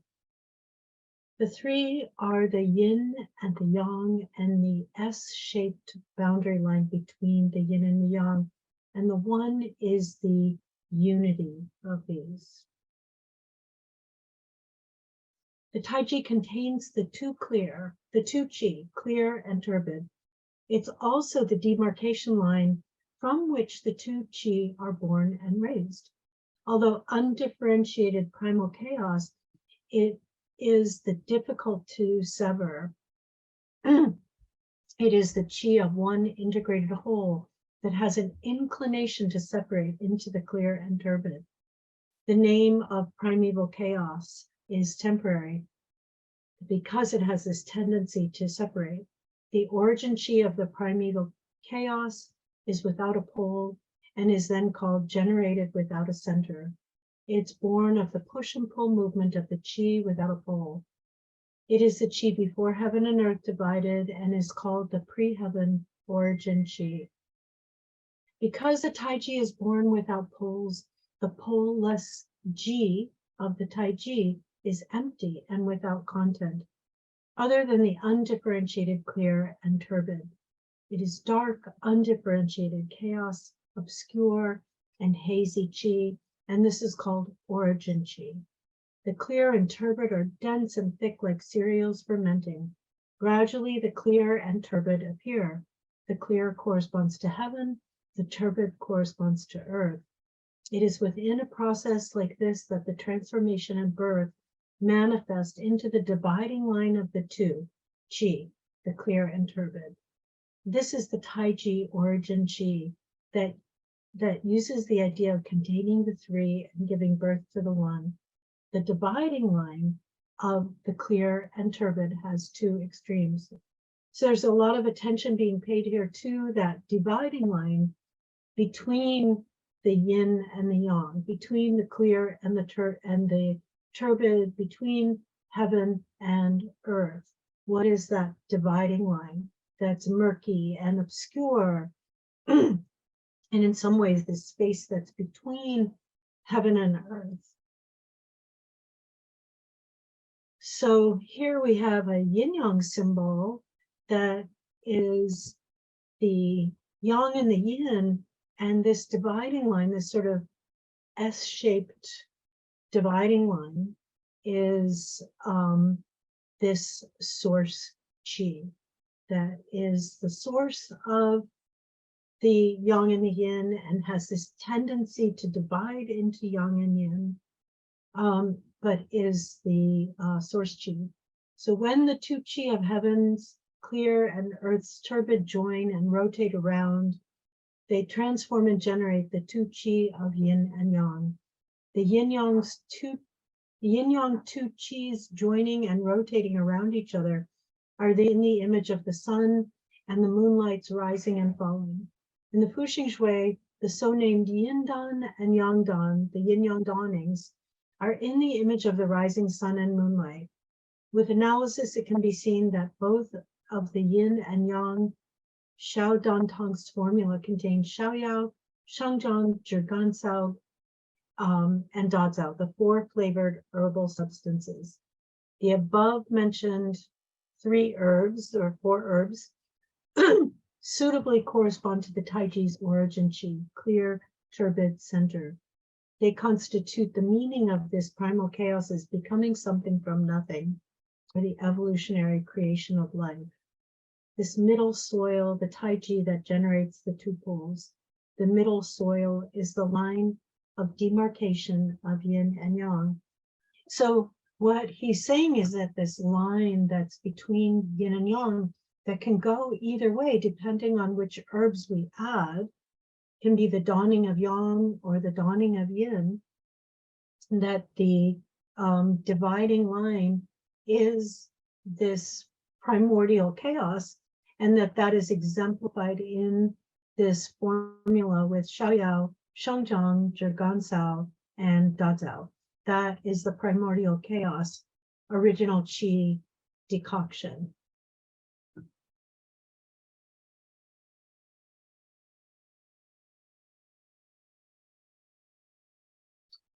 According to the Beilu, Xiaoyao's flavor is sour. According to the Bunjing, it is bitter. The Beilu says it's slightly cold. Its chi is cold and its flavor is characterized as yin. Its character is congealing, containing, and inclining downward. It is an image, an herb in the image of earth. Just to say, this is in some ways a bit of an introduction. In the next class, we'll talk about the flavors and how the flavors are the way that we work with the great sweeping motions. And understanding the flavors helps us understand how it is that the formulas work. And this is just a really brief introduction to this idea of working with the flavors. According to the Benjing, Shengjiang's flavor is pungent and it is warm. It's warm, qi is warm, and its flavor is characterized as yang. Its nature is to spread and disperse, and it inclines upward. It is an herb in the image of heaven. So we have Bai Shao Shangjiang, earth and heaven, down and in and up and out. So of these two flavors, Xiaoyao and Shangjiang, one is the image of earth and one is the image of heaven. One is cold, one is warm. One gathers, one disperses. One descends, one ascends. They balance and regulate each other so that the clear and turbid are both without decrease and increase. This is the state of the primordial chaos's origin. Within this, Zhigansao has a sweet flavor. In the Bunjing, it resolves 100 medicinal toxins.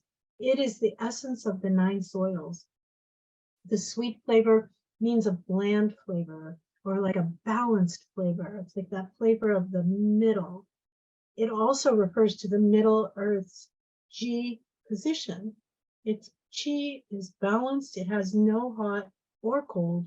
no congealing or scattering. It evens out all of the herbs. As the essence of the 9 soils, it has a single essence and a single whole. The above mentioned herbs can correspond to the Taiji origin qi clear, turbid center. So yin yang center. They constitute the meaning of the primal chaos's evolutionary creation of life. The foundation of the primal chaos decoction includes the single flavored dazao, which is soil. It expresses the yin soil of the wuxing. Dazao has a sweet flavor. The bunjing and lingshu 5 flavors are the same. It is balanced and pacifies the middle, nourishes the spleen, levels the stomach qi, harmonizes 100 medicines.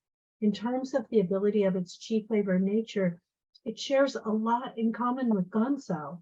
As a middle soil herb, it is also slightly different. Because of the 2 yin-yang poles of soil are formed from the movement pattern of yin-yang mutually joining, this is sunlight and warmth shining onto the earth, as well as the earth's water damp qi ascending towards heaven and producing 10,000 things. The gansao that is used for medicine is the root in the earth, while dazao is a fruit in a tree. They are both red with yellow inside. The redness of gansao is formed by receiving the warmth of the earth, you know, that ministerial fire warmth, and the roots transport water upward to emerge from the earth's surface to the stalk. It follows the rising of yang qi's rising ascension to the twigs and leaves. It has the effect of treating the upper jiao dryness and thereby stops thirst. Therefore, it is an ascending yang soil herb. The deep red of dazao fruit skin is sunlight. The fruit gathers heaven's damp qi, and hence its nature is enriched with moisture. It follows the cold descending of yin qi to enter below the earth's surface to seep into the soil.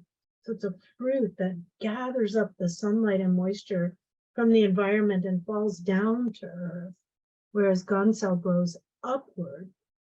However, it doesn't easily seep out, and therefore, although dazao's flesh is very moist when boiled, it can still absorb more water. And when it's squeezed, it cannot secrete and become mud. It has the image of water and earth joining virtue, preserving the jin and protecting the ye. Therefore, it is a return to yin soil herb.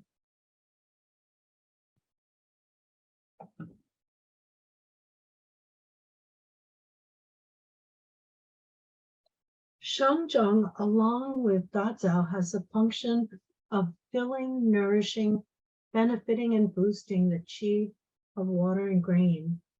If you inject shengjong into jujuba, into the dazao, it gets cold but won't freeze, and it gets hot but won't rot. That's so interesting, mixing the two. It won't freeze and it won't rot. The color changes to light green and it becomes even more tasty.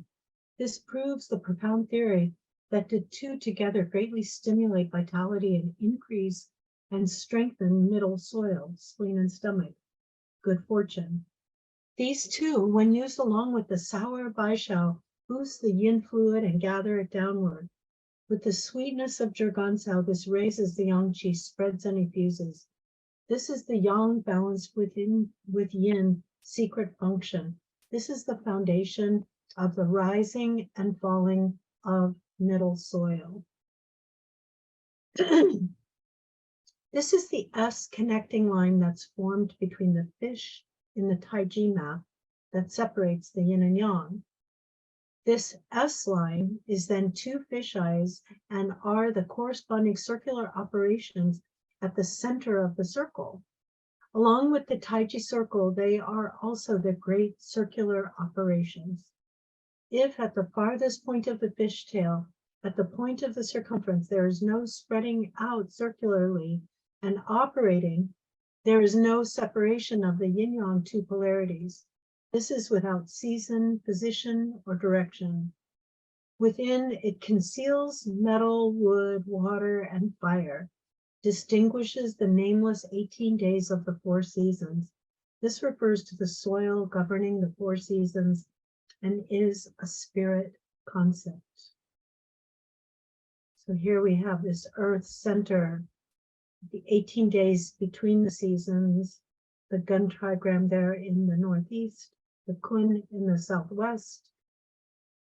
We see that circular movement through the seasons and how earth is the center of the rising and falling, and that these herbs sort of represent that center line, that center point. After the line extends, the upper end is the stomach yang, and it unites with the liver, spring wood, and heart, summer, fire. The lower end is the spleen yin, unites with the lung, metal, autumn, and the kidney, water, winter.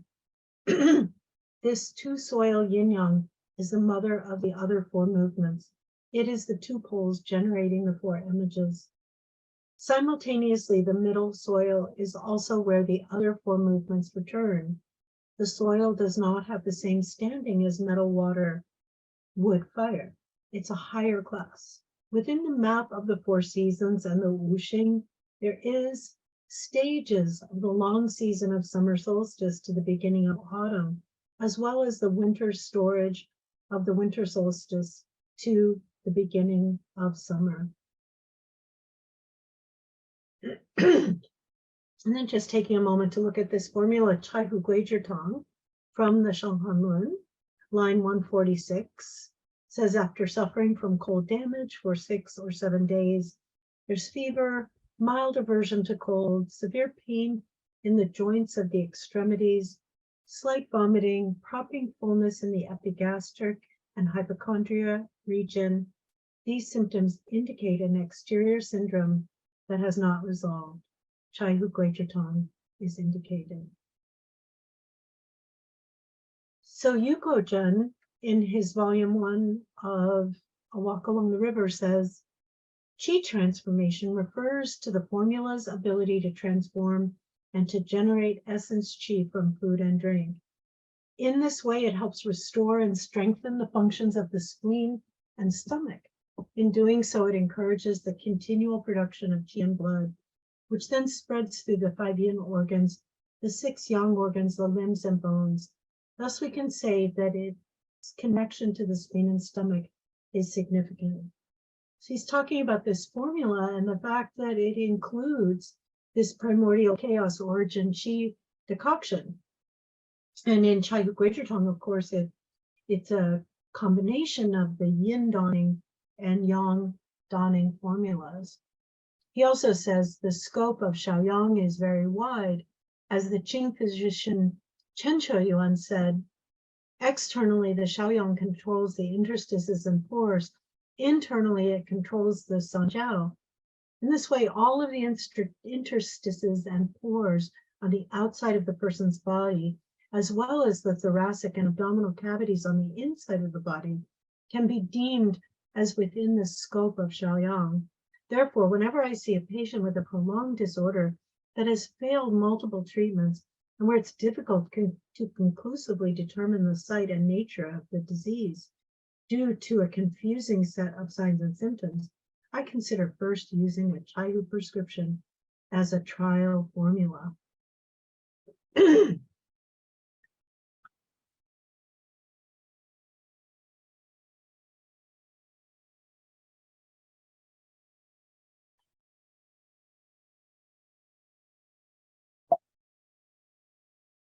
So all of this is to be saying that Shaoyang and Taiyin come to life from the root. It's not from the root, but it should say from the root. And that what this means is that this ministerial fire is in position with the cooking pot of the spleen, so that there's this steaming up and raining down.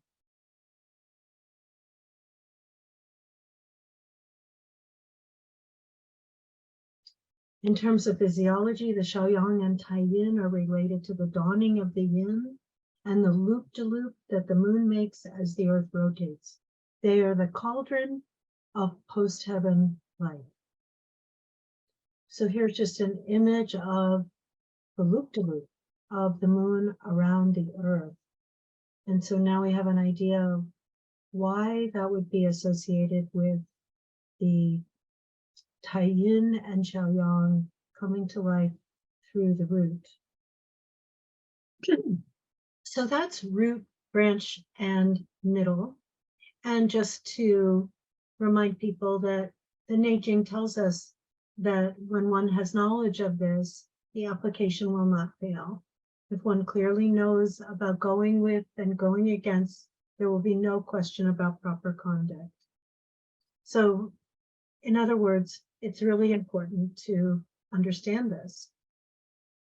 So, to summarize, the way life comes in and goes out is through Xiaoyin and Taiyang. Everything we do clinically is to help this process, this heart, kidney, or sultry heat, cold water, heaven and earth interaction. We make sure that Yang Ming is open so that the Yang Shen life force can come in to the root. We make sure Shui Yin blood is fresh and flowing so that life can steam back up to the heart. Xiaoyin and Taiyin, Xiaoyang and Taiyin are the cauldron of the post-heaven production of living form. So now we're going to go on to the next series of 3, which is open, close, and pivot. So in chapter 6 of the Su Wen, the treatise on the division and unity of yin and yang, Qi Bo says, in regard to the division and unity of the 3 yang, Taiyang is opening, Yang Ming is closure, Xiaoyang is pivoting. These 3 yang cannot exist without this mutuality. They interact and do not separate. And then Huangdi says, I should like to hear about the 3 yin. And Qi Bo said, those on the outside are yang, those on the interior are yin. So we can see that as being above the horizon and below the horizon, as well as on the exterior and interior. In regard to the division and unity of the 3 yin, Tai-yin is opening, Shui-yin is closure, Xiao-yin is pivoting. So we have opening, Taiyang Tai-yin, closing, Yang Ming Shui-yin, and pivoting, Xiaoyang Xiao-yin. So what does this mean? What does it mean that Taiyang Tai-yin open, Yang Ming Shui-yin close, Xiaoyang and Xiao-yin pivot? Again, this is important. So let's look at Taiyang and Tai-yin opening. So here we have Tai-yin, which is the cooking pot that steams up from the middle up into the lungs, and Taiyang, which is the yang that enters Taiyang cold water and steams it all the way upward. So here we have the sun going around, which represents the movement of the life force within our body according to the celestial movements. And this is the interaction of yang and yin. Now we have Taiyang has the fire inside of it, and it steams all the way up to the surface of the body, and Tai-yin steams up also all the way to the surface of the bodies because it goes from the spleen to the lungs, which rules the surface of the body. So both of these have this steaming up and out, opening out into the very exterior of the body. So this is Taiyang and Tai-yin, both of them open, one from the middle out, the other from the root and out, but both of them open. So now we have the Xiaoyin pivoting centripetally and Xiaoyang pivoting centrifugally.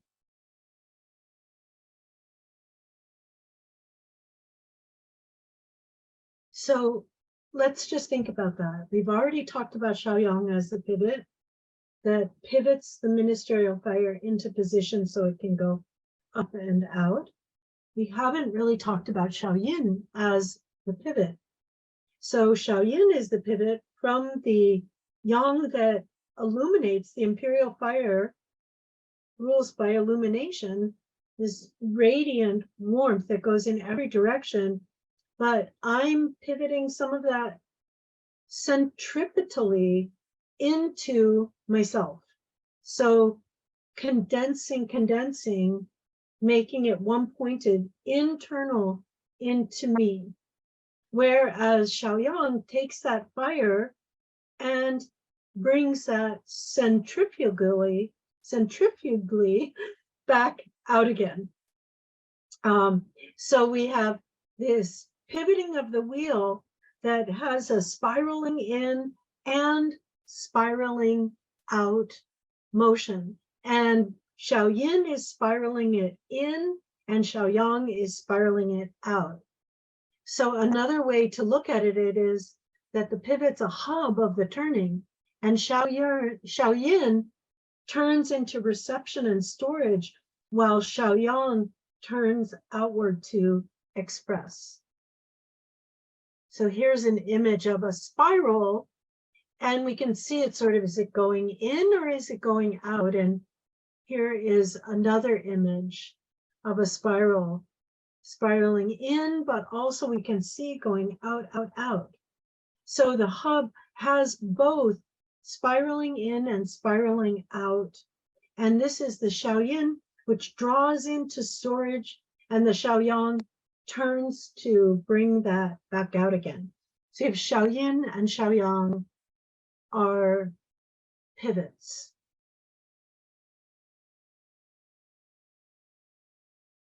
So now let's talk about Shui-Yin and Yang-Ming. Shui-Yin and Yang-Ming are closure. Now this one can be quite confusing because you think of Yang-Ming as this sort of vertical tube of the digestive system that needs to be an open pathway. And in fact, all of the things that come in, they all go out from down below. They open and go out.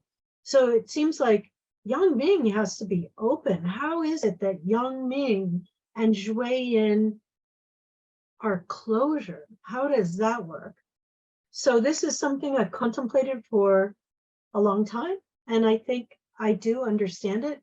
And the way I understand it has incredible clinical value as well. So Yang-Ming comes down from the south to the north through the west and is this Fu open pathway so that the yang can come from heaven, so the Shaoyin can really move that fire centripetally down into the cold water of the north. And we can say, and we have said already, that all the other confirmations work on behalf of the Taiyang Shaoyin, that basic yin-yang connection between heaven and earth, between the branch and the root. So Yang-Ming closes so that Shaoyin can store. So it's a bit of a complex concept, and I think a really useful image is that of a water wheel. So here we have the water coming in from the left. I'm not sure if the image is showing this, the wheel turning clockwise so well, but imagine that the wheel is turning clockwise. The water is pouring in and pouring down. And so in order for the wheel to go into the next phase, that water has to be poured off. So when we're thinking about the wheel, the Yang-Ming is like this water wheel. Things are coming in and going out, but the wheel is turning. And without that downward motion, that wheel can't turn. So one way to think about this is in, habitual miscarriages, where if Yang-Ming is blocked, it can inhibit the Shaoyin from closing so that there's a tendency to miscarriage. So Yang Ming has to be open through in order for Xiaoyin to close. Another clinical example of this is that in people who are constitutionally suffering from a Yang Ming blockage, like in a Da Chai Hutong kind of constitutional pattern, a Da Chai Hutong kind of constitution is someone with a big belly that creates a lot of distension all the way to up under the ribs. So things are that can be like a person with a very distended belly all the way up to under the ribs. And that very often clinically, when you treat somebody who has this kind of pattern, like a Da Chai Hu Chong pattern or a Tao He Cheng Chi Tong type of pattern, that really requires you move Yang Ming down, most often the follow-up formula will be a Xiaoyin formula, something like Jingui Shen Qi Wan. That because of the chronic lack of completion of Yang Ming, this Yang Ming is chronically blocked, and because of that chronic lack of completion, the Xiaoyin has gotten weaker and weaker. So often once you clear the Yang Ming pattern, the pattern that next shows is a Xiaoyin pattern that needs to then be strengthened. So I hope that you have an image of that Yang Ming, even though it needs to flow, it flows so that the wheel can keep turning, which then brings the Xiaoyin into storage. It finishes that, so Xiaoyin can be in storage. Okay, so now we have the Yang Ming. Let's look at the Zhuiyin. So the same exact way that Yang Ming closes on behalf of Xiaoyin, Zhuiyin also closes so that Xiaoyin can continue to store. So if we think about the Xiaoyin as storage, about winter, about nighttime, know that the Xiaoyin stores our yin and yang. Now think about waking up in the morning. When we wake up in the morning, the yang comes out. So we could think, isn't Zhuiyin about coming out of storage? And that's correct. However, it's also the completion of the storage time. And a very important part of Zhuiyin is letting out the right amount. So we don't wake up in the morning and waste all of the yang of our body. We have a portion of it that's given for the day. We have that portion of it. So part of the function of Zhuiyin is to hold back so that the storage is maintained while we come back out into life and we don't waste everything we've got. And this is also likened to the fact that the supplementing that the flavor that's associated with Zhuiyin and with wood is the sour flavor. It's this holding back quality of Zhuiyin. We don't, in the springtime, we don't have an explosion of yang, so everything burns down. The yang is well held inside the yin, and it's that Zhui quality that holds it in. We'll look at the character Zhui. So we have to have that closure. And also, if we look at the wheel again, that when Zhuiyin starts going up and out, it's the end of the storage time, and that can end because Zhuiyin is beginning. The wheel goes up. Now, clinically, this is incredibly important. We'll see this especially in the gynecology program that's starting later this month, because the Zhuiyin is the connection. It's the mediator and the connection between the kidneys and the heart. And if that connection isn't sound, the symptoms you get are profound opening of the Shaoyin. So I'll show you what I mean.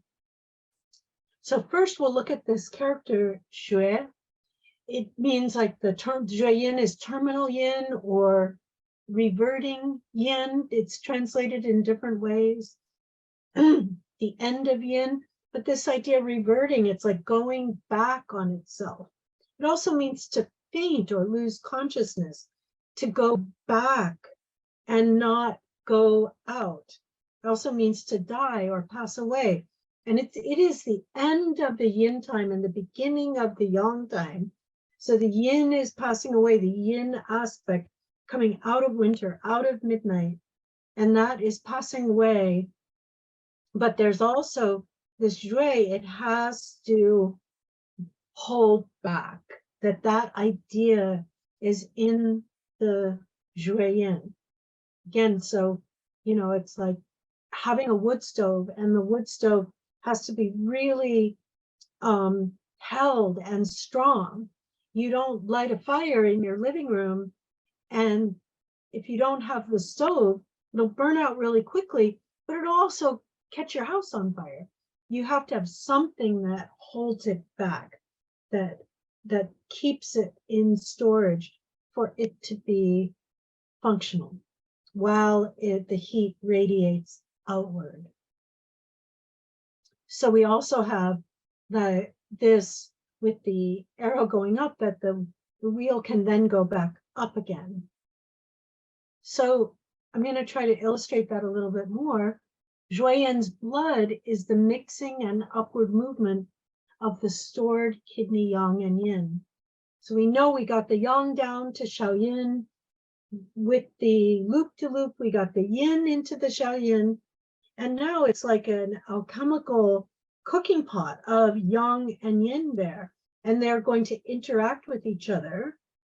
And that yang inside the yin mixes. And because yang is inside yin, it's going to go upward. And that movement upward of the mixed yang and yin is the liver blood. It's the Xue Yin blood. And it's that venous flow upward, which connects from the Shaoyin kidney up to the Shaoyin heart. It does that. So we have the mixing of the yin and yang. And then this upward movement of the blood that is that mixed yin and yang. As it starts to mix, it's going to go upward naturally. The upward movement of the blood, the kidneys connect to the heart through the heart master. So we have this wrapper around the heart, and this is what the liver blood connects to as a space that then can receive more influences downward. This connection between the kidneys and the heart, that yang going up to the heart so we can receive more yang down, that connection is very much like a cord with a plug in it. And you'll see if you're in the gynecology program or in the GMP, how important this is clinically for a pregnancy, that this cord has to be plugged in from the Shaoyin kidney all the way up to the Shaoyin heart. And that cord and plug is the liver blood. It is the liver blood. So the liver blood quality has to be good. The quality and its movement has to be good in order for this connection to be strong. And this, we have to have the heart connecting to the kidney in the west. We have to have the kidney connecting back up to heart in the east. And the way that does it is through the liver blood. And all kinds of problems come from that, the liver blood not being of good quality, including mental health issues, sleep issues, immune system issues. Many, many problems come from this crappy blood that doesn't make a good connection between the Shaoyin kidney and the Shaoyin heart. You know, and again, these other confirmations are all in service of the connection between the heart and the kidney. So this kind of closure of the loop-de-loop, I'm sorry, not the loop-de-loop, the kind of closure of the circular dynamic, like that the Zhueyin closes that connection between the heart and kidney in a very important way. You know, and I really like the image of that plug into the heart, like it plugs in and now that connection is strong and helps keep the whole wheel turning.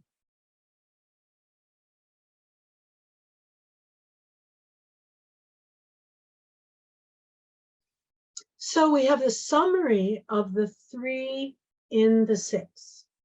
We have the 3 pairs that are like putting Taiyang and Shaoyin together, Yang Ming and Taiyin together, Shaoyang and Zhueyin together. People who practice some acupuncture know that these combinations are really important. You know, that Taiyang with the Shaoyin, Yang Ming with Taiyin, Shaoyang with Zhueyin. This combination is also talked about in the Neijing, that these are the basic pairs of the Liu Jing. You know, and of course we know that the Taiyang small intestine bladder is paired with the heart kidney. So we also know that the small intestine and heart are paired, and the bladder and the kidney. You know, so this is a really common, sensible pairing of the 6 channels into 3 different categories. We saw in the Biao Zhong that Taiyang and Shaoyin come to life through the root and the branch. Yang Ming and Zhueyin are the next pair, and they are mediators. And Shaoyang and Taiyin come to life from the root. Now, in terms of open, close, pivot, we have Taiyin open, Yang Ming, Zhueyin close, and Shaoyang and Shaoyin are the pivots. That summarizes what we have done today. So we go back to this Su Wen 67, and I just want to kind of look again at this picture and see how these great sweeping motions help bring in the qi in order to generate the 5 movements, and that we have that sultry heat and dryness in the west and the cold and wind in the east. And also now we can understand that it's through the cold and sultry heat, like these are the main ones that the other 6 enter.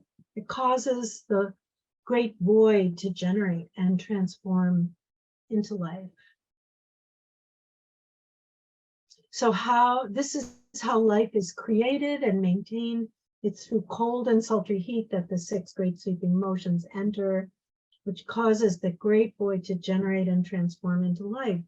And these 6 great sweeping motions, or the conformations, the 6 Jing, they generate the wuxing, which are the birth, growth, maturation, decline, and completion of all life. So I hope you can see that we go way out into the cosmos about the rotation of the Earth around the sun and the rotation of the Earth on its axis and the moon orbiting the Earth. Go way out into the cosmos, looking at the North Star and the Big Dipper. But all of that is physiology, and it's the physiology of our bodies as it is reflected and controlled by these great sweeping motions of the celestial movements.